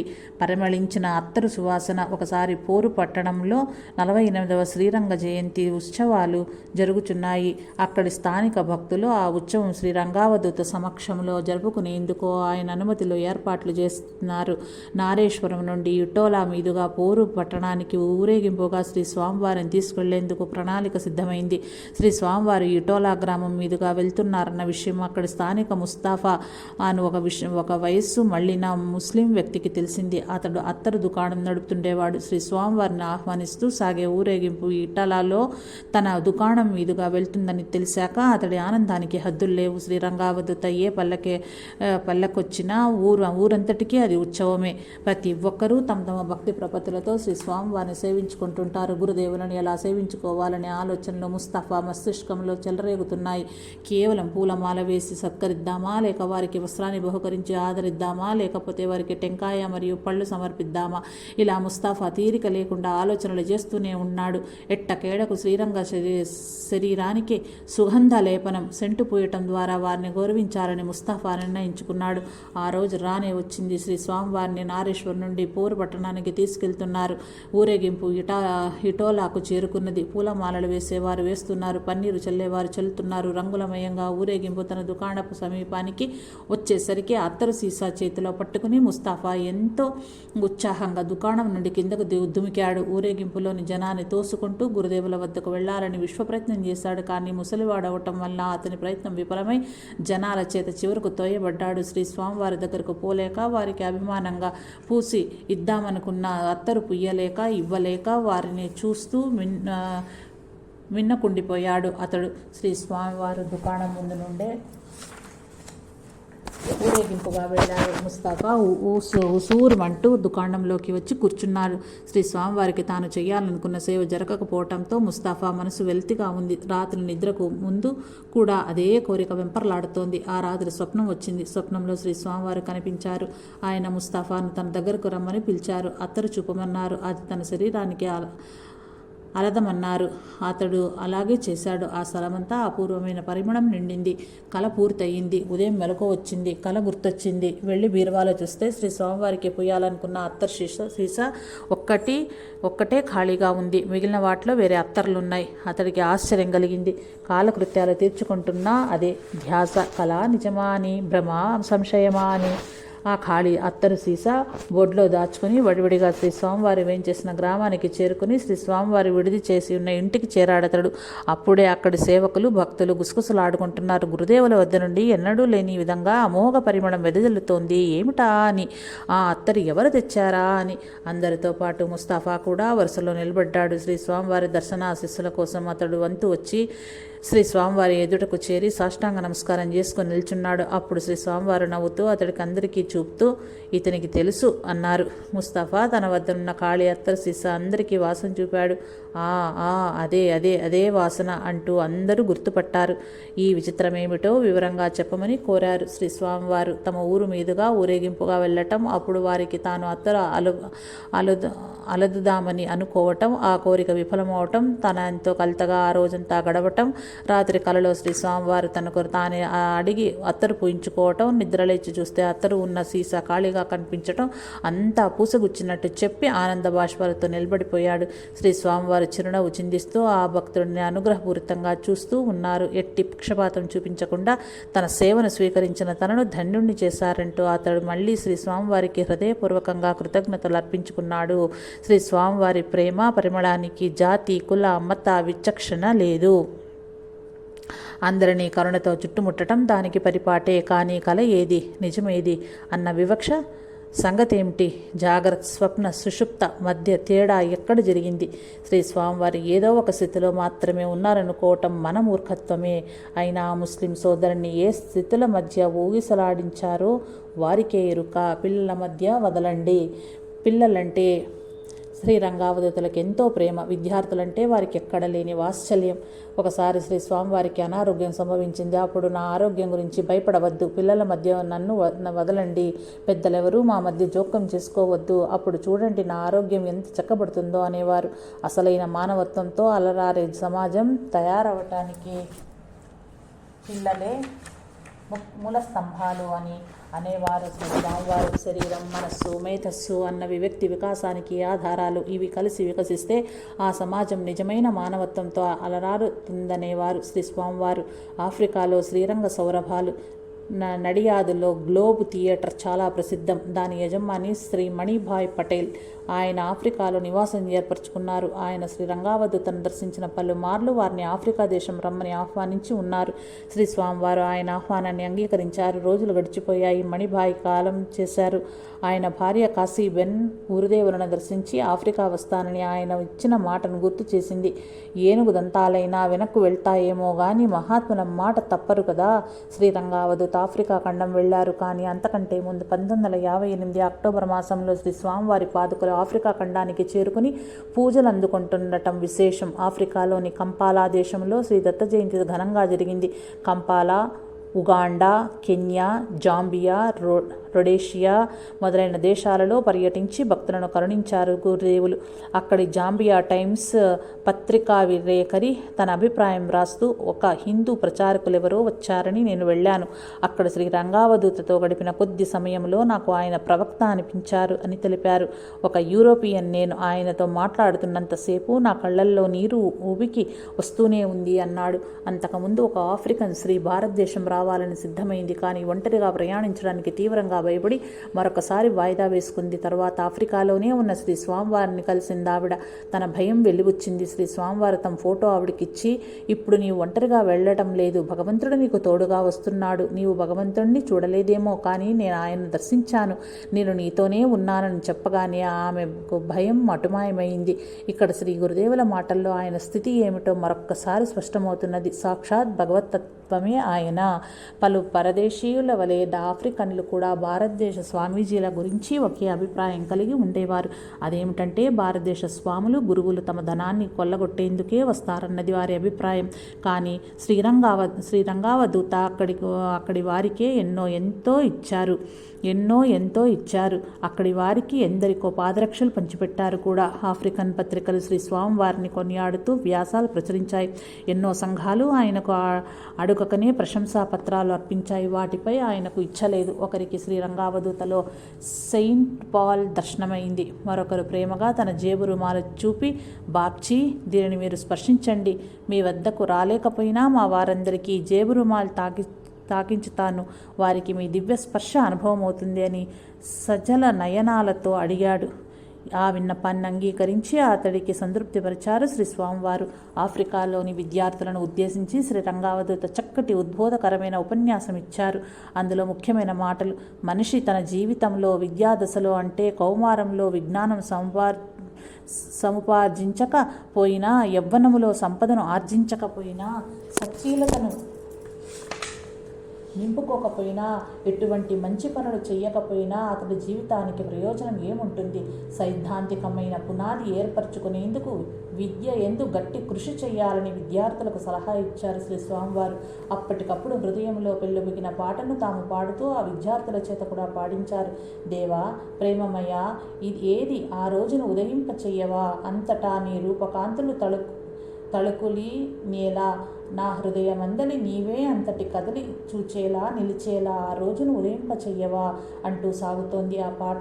ఆ తర్వాత తాము కళ్ళు మూసుకుంటూ ధ్యాన ముద్రితులై పిల్లలంతా ప్రశాంతంగా నిశ్శబ్దాన్ని పాటించమన్నారు. శ్రీ దత్తుని, శ్రీ వాసుదేవానంద స్వామి వారి దివ్య శక్తిని అక్కడి వారికి స్పష్టంగా అనుభవంలోకి అందించారు. అవధూత చింతన శ్రీ గురుదేవ దత్త. సోమవారం పారాయణం సంపూర్ణం. జై సాయి మాస్టర్.